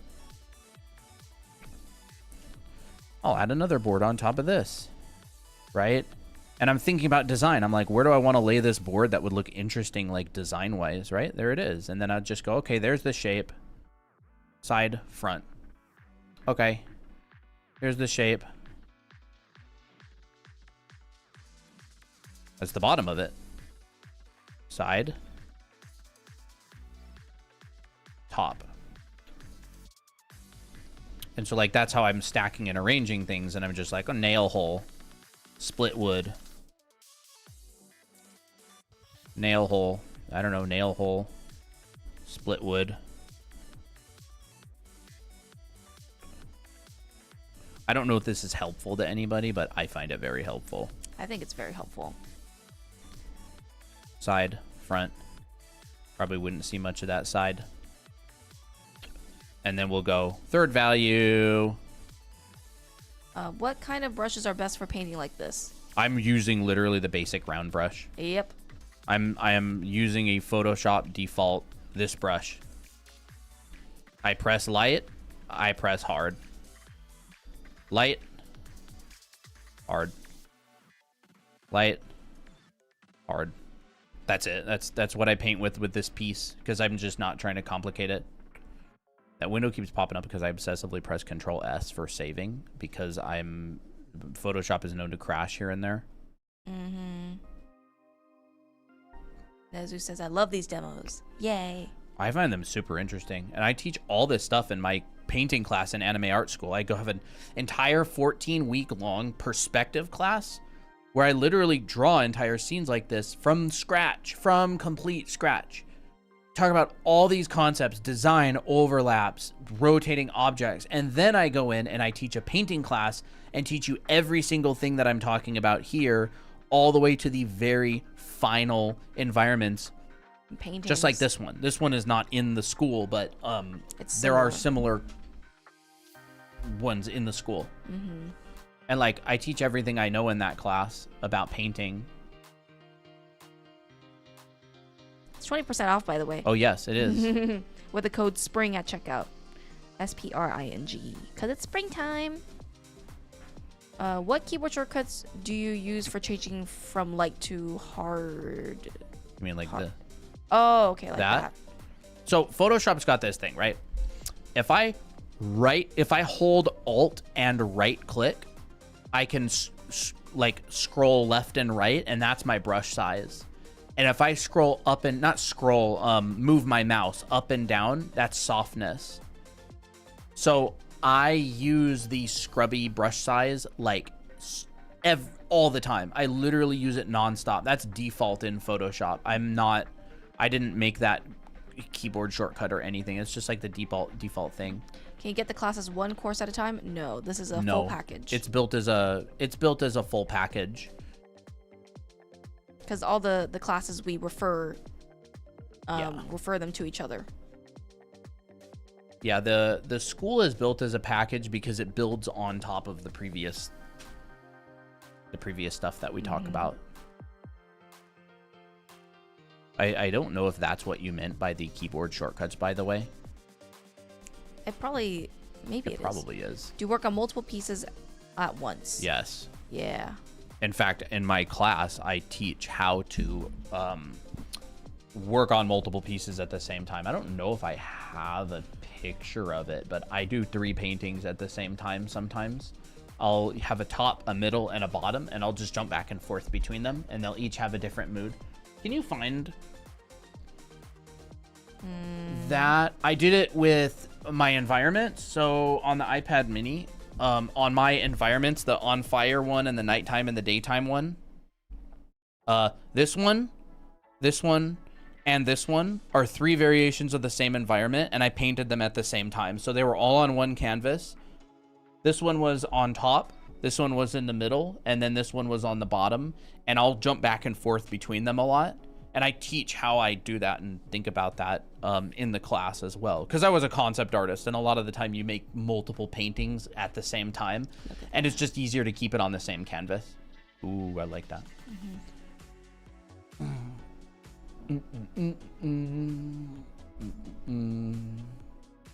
How long do each piece take usually? It depends on the level of finish. In the live class for the environment scene variations, it's not a live class. No, it's not a live class. It's the anime art school. I've been using Photoshop for 3 years. I only knew how to change this brush size from left to right. Thanks for that one. Yeah. There's also another way you can change colors, but I'm not very good at it. I don't remember how to do it. It's like, there it is. Oh, you gotta. So if you hold Shift, Alt, and Control. Screen. And you right click, look at this. This comes up. Shift, Alt, and Control. It brings up a little, yeah, Shift, Alt, Control. And you hold right click, this little window comes up. I never use it, but it's like this little mini color palette that comes up where you can change color. It's kind of cute.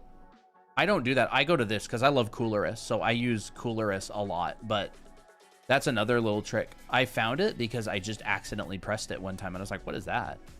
What about the piece with the barrel and the planks? How long was that? This one? This one? We did this whole thing live. We started the day before yesterday. We worked on it for about 2.5 hours. And then I worked on it for another 3 hours yesterday, probably. And then I worked on it for another couple hours today. So I don't know. How many hours is in this? 8, maybe? Yeah. About 8 hours. Maybe 8 hours. Christina did most of the characters. I didn't really paint the characters a lot. I did do a little bit of redesign here. Yeah, that's perfect. Someone was complaining about this, though, and I kind of agree. Make sure you have her guard. Her arm guard. Oh. That's like a minor thing. But yeah. I've been using Photoshop. Okay, yeah. I like the lighting composition. I agree. I like it too. I'm glad you like it. There we go. Like the barrel and all that stuff. Honestly, I feel like there's just kind of some noise down here that I would ultimately like to manage a little bit better. I want to pull more attention to the characters, but I don't really need to worry about that now. I can fix it later. I'll like kind of passively sit on something for a while that I'm thinking about. Like, chat will point out something that I'm thinking about currently while I'm working somewhere else. So they'll be like, oh, this looks strange, or, you know, whatever. Like, oh, this, I feel like this is too big, or I feel like this is XYZ. And I'm like, I agree. I've been thinking about it. Like, I can work on other parts of the painting while I kind of just sit on something. Like, to me, I feel like this just kind of foreground whole area right here is not working super well. I was even wondering, like, what if it was just in the extreme foreground? Like, it was just really big. I don't know. Actually, I'm not sure. Might just do something like that. Yeah, that like, works. I think that works pretty well. Like, the extreme foreground, it could definitely work. And I was even thinking, you know. Take that. But I'll sit on things for a little while. Oh, like maybe that could be the that extreme works. foreground. I don't really care. It's not, and like I'm not a super huge fan of this silhouette here. I just don't think it's all that interesting. So I've been thinking about that for a while. I've been thinking about this sign and if I want to just completely redesign and paint it all together. Now you got me curious, Nezu. What? Is it I'm sorry, but Abby kind of looks like Mayumi from Toho in the nicest way possible. I don't know. That was funny. I'm now gonna look it up. I don't really mind if people say, "Oh, Miko looks like XYZ" or "Abby looks like XYZ." I always think it's funny when there's like fun differences, or oh, this character's like this. That's cute. What the heck? That's super cute. That's cute. There's a different hairstyle. It's a very different hairstyle.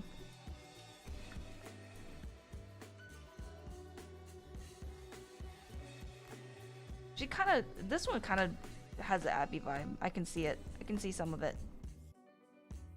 You want to show it? Yeah, this one right here. I don't really know the world. I don't know who this is supposed to be. I don't know her personality. There's kind of a vibe. There's kind of a vibe to it. Yeah, the bob, the blonde hair, this expression especially, I feel like is kind of Abby.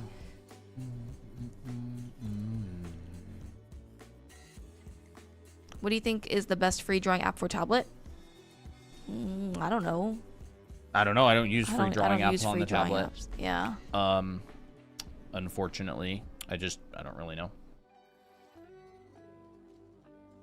I feel like we made a decent chunk of progress today on this. I think it's neat. Yeah.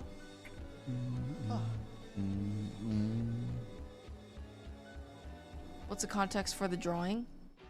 Miko, right here, is the princess of this kingdom.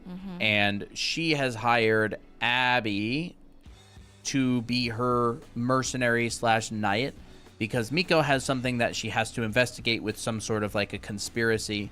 And so Abby, she's undercover, and then Abby and her are going into this kind of not very nice in the slums area of town to meet with, I don't know, maybe like a bandit or bandit leader or something to get information on something. And negotiate or something. And then they're also being pursued or followed by by an assassin. So that's kind of this idea. It's something we came up with really quick. We were just driving to the store and we were like, what if we did something like this?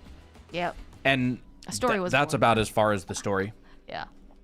That's about as far as the story goes. There's not really a crazy plot. Yeah, it's kind of vague. It gives just enough information for us to have the information we need to make a shot, right? It's like we need to know what they're looking at. We need to know where they're going. We need to know like context of the environment. Like honestly, this shot could be cropped a lot. Yeah. I could crop this shot into here and I don't think it would hurt the piece at all. No, I think it would actually work better. But I honestly felt like drawing the castle. I wanted to draw a castle, so I made the shot nice and tall. I think another thing that could work is if I pulled the shot out this way and did this. Wait, that works. I like that better. Like, I think the shot would look pretty good like that. Do you think there could be another, like, assassin? Spy? Yeah, like an assassin or something. Yeah. Like that. Ooh, okay. But, I don't know. I can crop it later. I'm not too worried about that. It's pretty easy to recrop an image and scribble in some more content. Will you ever make a full comic? Yeah. Yeah, someday. Did you draw this? How long did it take? Yeah, Christina and I collabed on this. She did the characters and I did the background. And we've been working on it on and off on stream for the last couple days. I think we're probably about 8 or so hours. 8 or so hours into it. Yep. Side note, does your characters have birthdays, and what are they, if you don't mind me asking? Yes, they do have birthdays. Yes, Miki's is March 4th. 4-4. Yep. 4404, maybe. I think so. Yeah, because I think it's a cute. Miko's, I was either thinking a November birthday, but I'm not sure. Actually, the only canon birthday that we know is Miki's. The other ones we were like thinking birth months, but not like birthdays. I always thought that Tira was like a January baby. She kind of feels like January to me, or December. But I have no clue.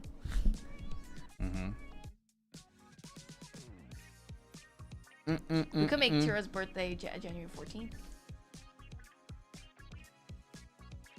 Maybe we'll do it based off of familiar birthdays that I already know. See, I like this. I think it looks pretty fun. I'm happy with it so far. Namera says, call it there for this stream with this piece. Namera says, my birthday's March 4th. Really? Birthday twin with Miki. How do you feel about that? That's an honor. Yeah. More like she existed before Miki existed, probably. How old? When did you create Miki again? What year? Oh my gosh, like 2011 or 12. Okay. Like a long time ago. We did miss Miki's birthday. It's already March. It's already the middle of March.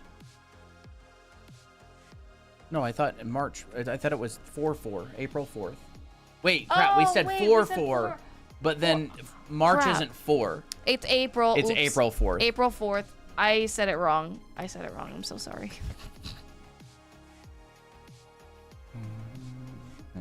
No, we didn't. We didn't miss it. I just said it incorrectly. Although we were originally thinking, what if Miki was born in March? But then we were like, April 444. And then Fox is like, oh, Miki's birthday is 2 days before mine. Oh my gosh. Oh my gosh. She's older than you, Fox. All right.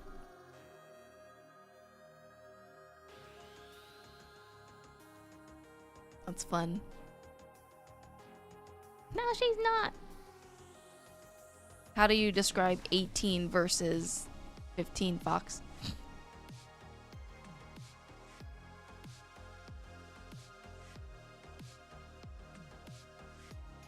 That's fun.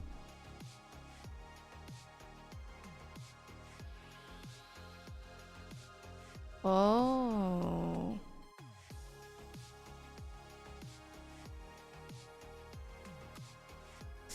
I don't know if I mean, that's cool. But now Diggin is kind of far away now.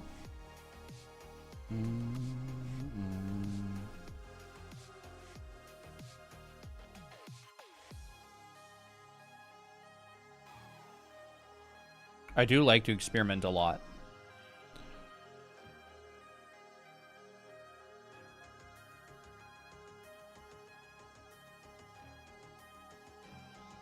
That's cool. I like it. Now it feels more like a introduction to the environment, which I mean, I guess it is. I don't know what that means. Like introduction to the environment. Like rather being more character focused. It's more like environment focused. I wanted it to be an environment. Yeah.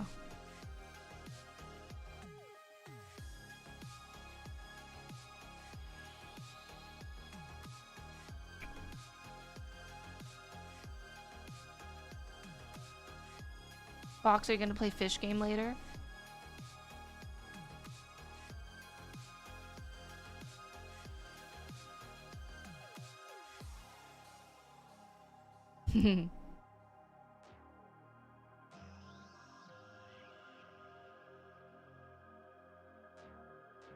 This is fun, actually. You know what? I'm kind of digging it.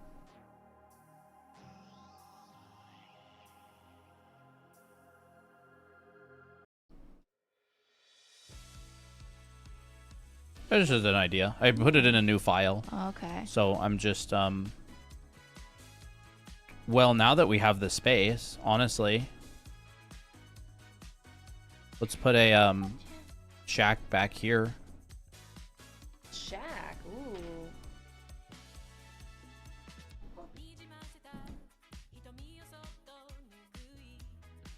By the way, this is how I recrop an image, chat. I like that. I think it's kind of fun. We'll have snow and stuff kind of leading up. I'll run some experiment.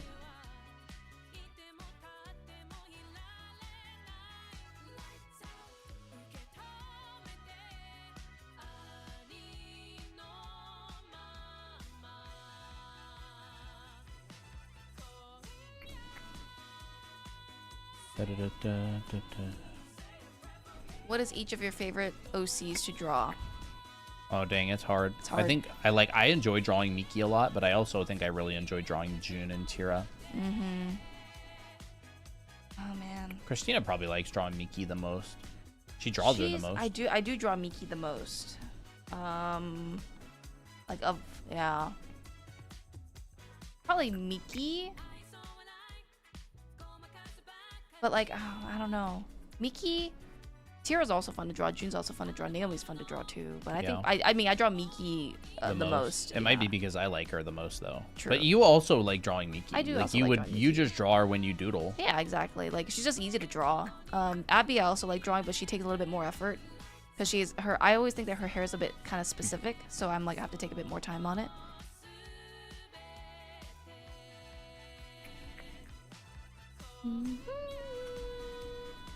What do you think of that?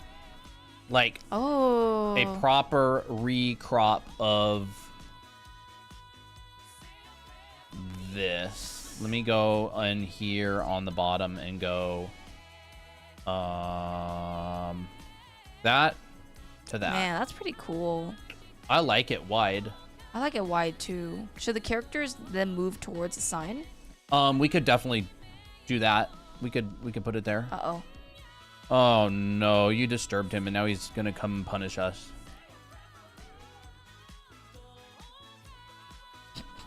Baby Jack? It's snuggled.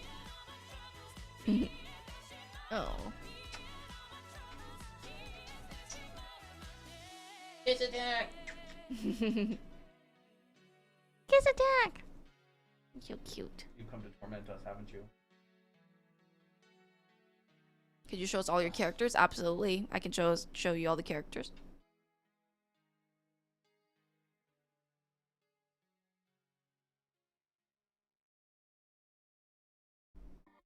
Shake. No, I knew you were gonna shake. Shake down there. I'm gonna show the characters real quick. Sure. So if you go to our Discord, which we do have a Discord by the way, we have a thing called character references, and I place all of our character sheets in there. You want me to? Sure. So this one's Miki. This is her design. This is Colton's character. This is Miko. Miko. Right here. These two are the main mascots of our brand. But then they also have friends. They got... This one's... I'll show Abby's later. This one's Tira. Wait, what are all those other shots? Those are then? older ones. Huh? Oh, those are like our Mafia characters, yeah. From our book. This one's Tira. She's the elegant girl. This one's June. She's the quiet, elegant, and ultra rich girl. And then there is Naomi, party girl of the friend group. I really like drawing her. She's super fun to draw. Yeah, she's cool. And then let me think. Oh yeah, there's Jake, the only boy in the group. For now. But we are going to make more characters soonish, especially since we got that command in the Discord server now. We actually really want to make more characters now. Yeah, we do want to make more characters. And then there's Ray, who is mine, and we made her the teacher in this universe. So this is my character, Ray. And then we have Abby, which is Colton's second character, and we added her in the thing as well. So this is her. And this Abby and Miko are the characters that you see in the current illustration that he's working on. Yeah. Here's what command MJ says? Abby and Miko. Exclamation mark what to draw. People have been using it in general chat. You can use it in any channel though. Is it like a high school story? The thing is, we haven't really decided if it was going to be a legit high school. Like maybe it could. But we're thinking it could be like a school story, but it's not like a high school. It could be like a trade school or something. We haven't decided on that yet. But the uniforms are kind of designed like high school anime, so there's that aesthetic.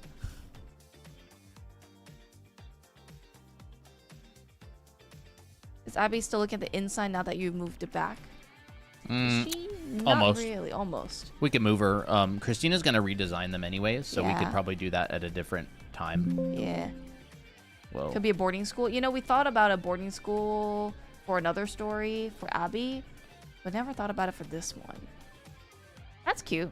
Living in dorms and stuff. Art boarding school. Man, honestly, I kind of wish Art Center had kind of like dormitory vibe sometimes. Make it a lot easier housing-wise.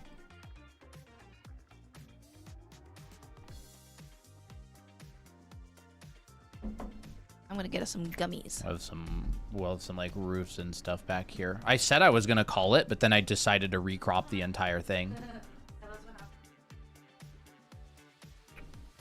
I kind of like the idea of this back here though. Like I like this sort of thing. Maybe we'll add more like thatched roof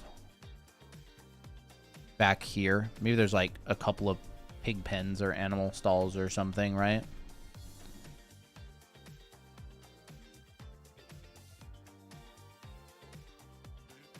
Behind this. Maybe I'll darken this up a little bit.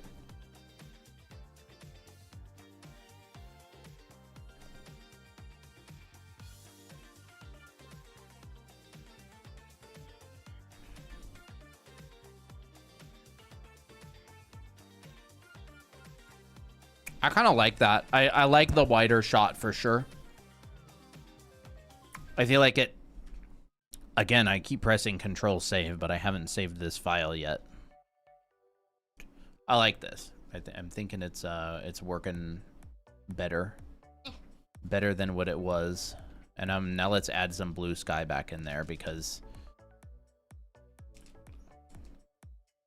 And some clouds. Let me think. Yummy. Hi,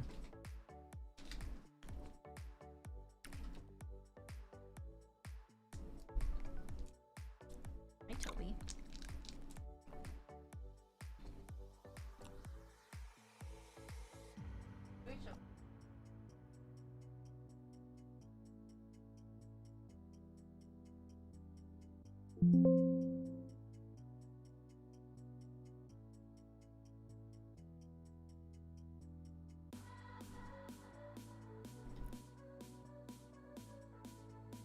How does one draw clouds? Carefully. No, I'm kidding. Kind of true, carefully. Clouds usually have a really low value range. Of course, it depends on the camera exposure. It depends on your lighting, a lot of that kind of stuff. But clouds generally will have a really low value range. I've done a couple of cloud demos lately. This was one of them. I used two values here. You can see I just have a light and a dark side. And then the plane changes right here I just did with color temperature rather than a value change, like dark and light change. And that's one way you can draw clouds. It works pretty well. But again, it depends on the clouds. There's so many different cloud formations. I mean, like, if you have clouds in this piece right here, it could literally just be, like... strips. The bottom of the clouds being clipped by a little bit of the light, right? It could be, like, something like that. And something like that, which would be completely different than what I showed you up here. So it depends on the lighting situation. It depends on the camera exposure. It depends on, like, what you want to show. So it's kind of hard to... Say, how does one draw clouds? Yeah. Because there's different kinds and different ways to approach them. I render them very softly. Like, when I do clouds, generic cloud, I go, okay, maybe here's my sky. Well, and then I'm just going to go pretty light value. Boom. There's my light color. Actually, let's do this. Let's start with a shadow color. Ooh. Here's my shadow color. Come down here. Here's my warm bounce from the ground. Here's my light color. Maybe not quite that. Maybe that. Gorgeous. That's how I would render like a cloud. And so, you know, clouds are based on context a lot of the time. So is there a certain grip on the pencil that makes drawings turn out better? nope. Nope. I mean, not really. I don't know. I don't think so. Not that I know of. If you If find there one, let is, me know. Yeah. Because I don't know of one. Looks so peaceful. Does he? Soft. It's rendering a sphere. I'm gonna go...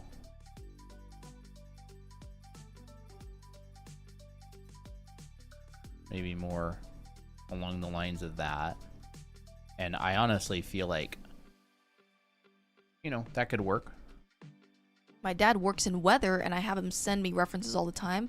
That's fun. What? That's such a cool occupation. Tell me more about it if you're comfortable. That's so cool. Like, what is he weather-wise? Like, forecasting? Storm hunter? Storm hunter, Abby. Like, I would do maybe a cloud like this. You know, we could mess up the edges. They're pretty soft, obviously. And then we could go in here and add the bounce light to the bottom, the bounce light to the bottom, bounce light to the bottom. He's a meteorologist in the military. That's fun. Combat weather boy. What? That's so cool. That is cool. So many different jobs in the military, huh?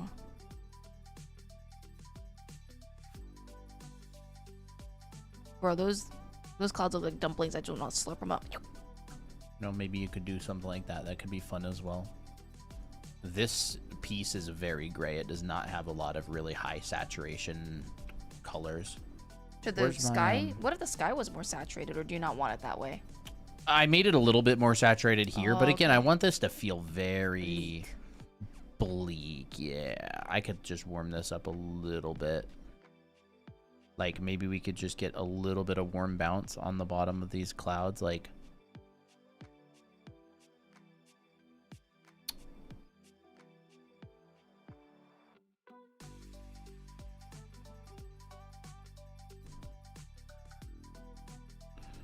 And we could just get like a little light hitting, maybe like...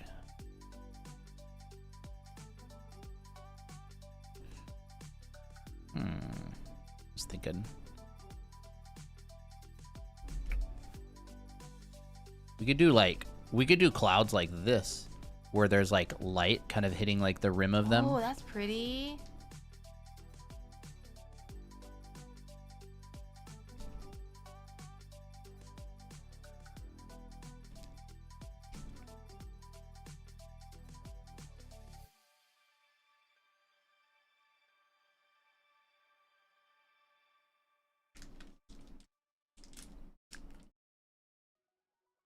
What do you think of like that?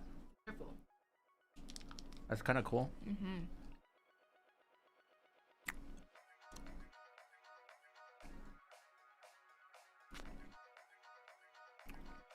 Mm-hmm.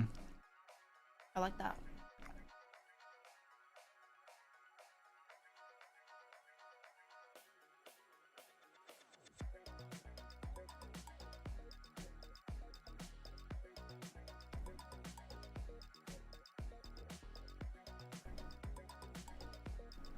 I feel like maybe it takes a little bit too much attention.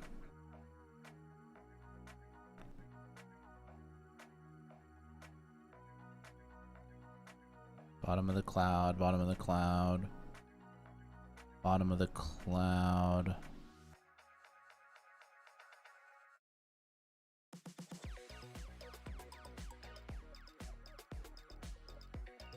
Here's air balloon.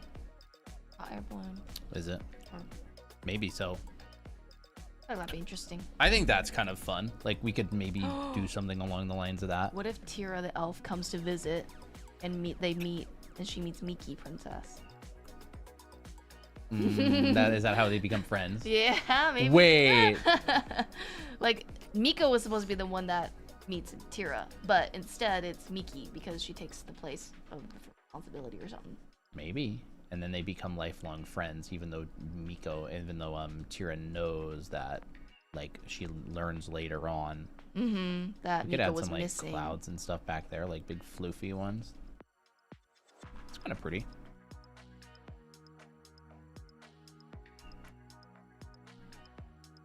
Tira would hate Miki then because they are both princesses. They have to get along. Nah. I feel like Miki would be like intimidated a little bit, maybe, or maybe not. I don't know.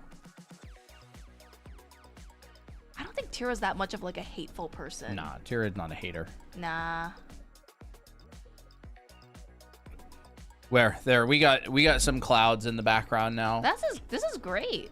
I thought like maybe the sun is like a little bit there. We kind of cropped it out, pulled it out, made it stretched a little bit, give it a little bit of breathing room. I kind of like that distance between them though, and I like how this bridge comes down and just points directly at them. Yeah, they were enemies once, the rivals, I would say. Yeah. And that was like does like Miki annoys her when and then she eventually likes her. Yeah, that's probably the dynamic. Or sometimes I feel like Miki would have like a one-sided rivalry every once in a while. And then Tira just be like, there. And Miki's like, I didn't mean it like that. Sometimes I would imagine that in my head. That could be funny. Like, Miki would try to provoke Tira, but Tira's just like so mature and just like above that she just doesn't really care about that at all. Yeah, like Miki would try to annoy her, but Tira would just not really care and it would annoy Miki. Sometimes I would think about that and I'd be like, oh, that's kind of funny. But once again, this is all like speculation. Oh, that's pretty. Wait a second. Maybe we do something like that. I like that. That's fun. I mean, I wanted to quit tweaking Photoshop. I wanted to do something interesting here because it's such a powerful silhouette and it's right by sort of our focal point that I wanted a neat looking little lantern there. That could be cute.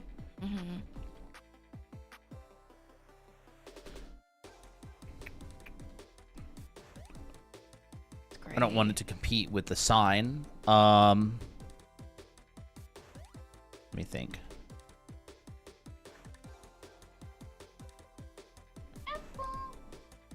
About this. What if the sign was actually like considerably bigger? I like that. Actually, I'm not sure if I like the bigger sign. What if it was higher? I don't know if I wanted an arrow. Maybe the sign would just be like something like something simple. Yeah, maybe. Like that. Did you guys draw this? Yeah. Maybe we make the sign. Colton did the background, I did the characters. And we're still working on the characters. I'm still working on the background too.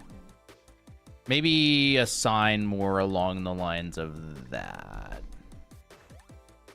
What do you think? Yeah, I think that works. It's a poor place. I don't really know as well about like the sign. I was even wondering like what if it was like the shape of a pig? That could be funny. Wait, maybe we do that. Or maybe or the shape of like a meat, like cartoon meat or something. Yeah, maybe that's kind of silly. Maybe you and I do a pig-shaped sign. Oink, oink. I definitely want to add And it's by the pig pen too. Wait, maybe they source their meat from the pig pen. That's a good idea. I like that. I think it should be a pig-shaped sign, but not right now. I'll change it later. But not right now. I'll change it later. This is awesome. Yeah, thank you.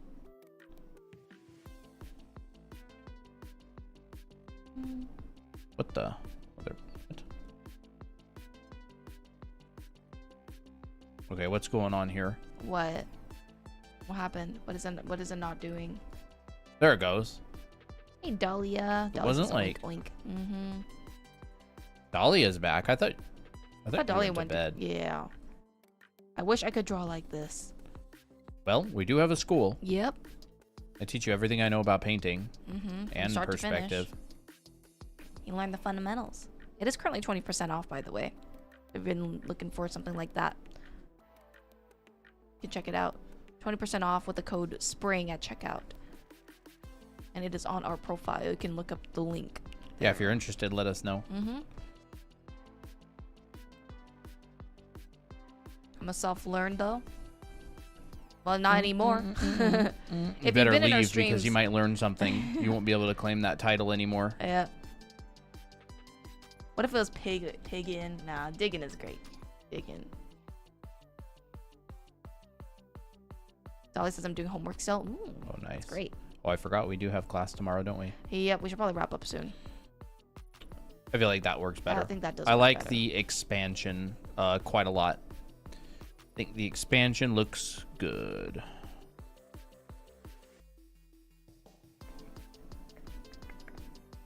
Yeah, if you're self-taught, you should leave quickly because you might accidentally learn something here and no longer be able to claim you're self-taught.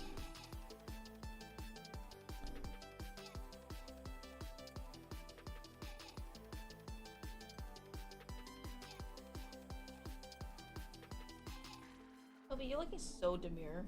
You know your name. You know your name.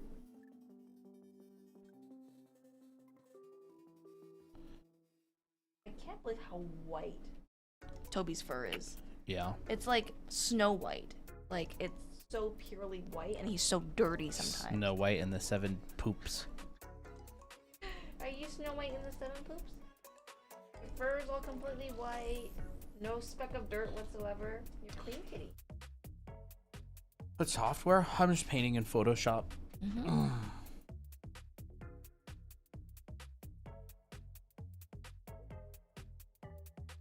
Bye, MJ. All right, there's the crop. Yep. I like that. Now we have more to work on as well. I will go. That's not that.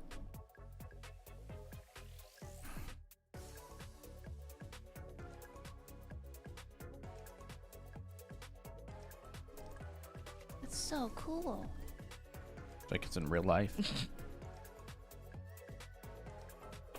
There's our crop. Old, new. Wow.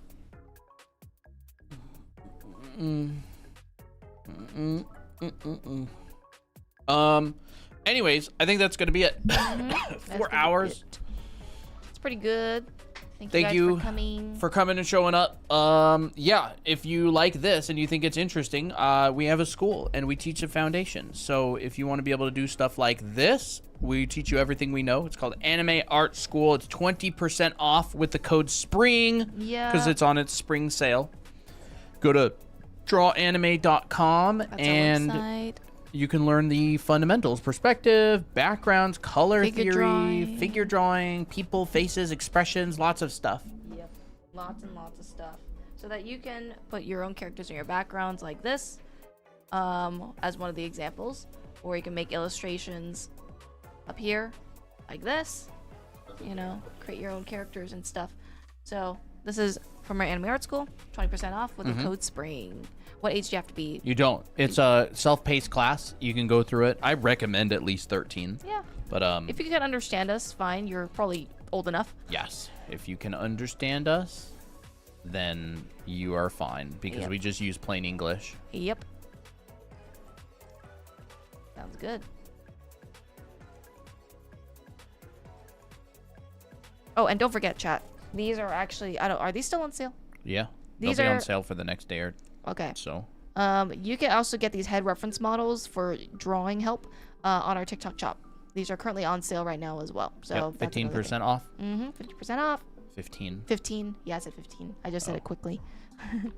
15% off. Yup.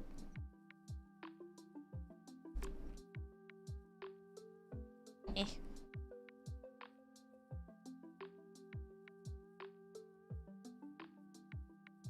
I like that. Me too. All right, everybody. There's Applejack, by the way. He's cleaning himself. Finally. Cleaning his little paw beans. His little foot sticking out.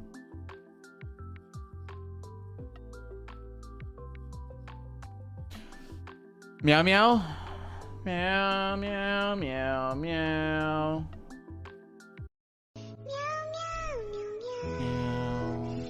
Meow, meow, meow, meow, meow. Meow, meow, meow, meow. Meow, meow, meow, meow, meow.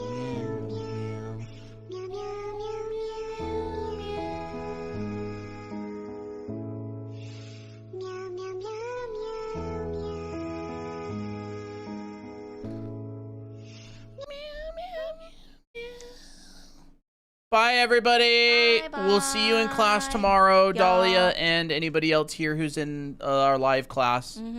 We'll be going into week 4. 4. Yeah, 4. Have All a right. good night, everyone. See ya. Bye-bye, YouTube. Bye.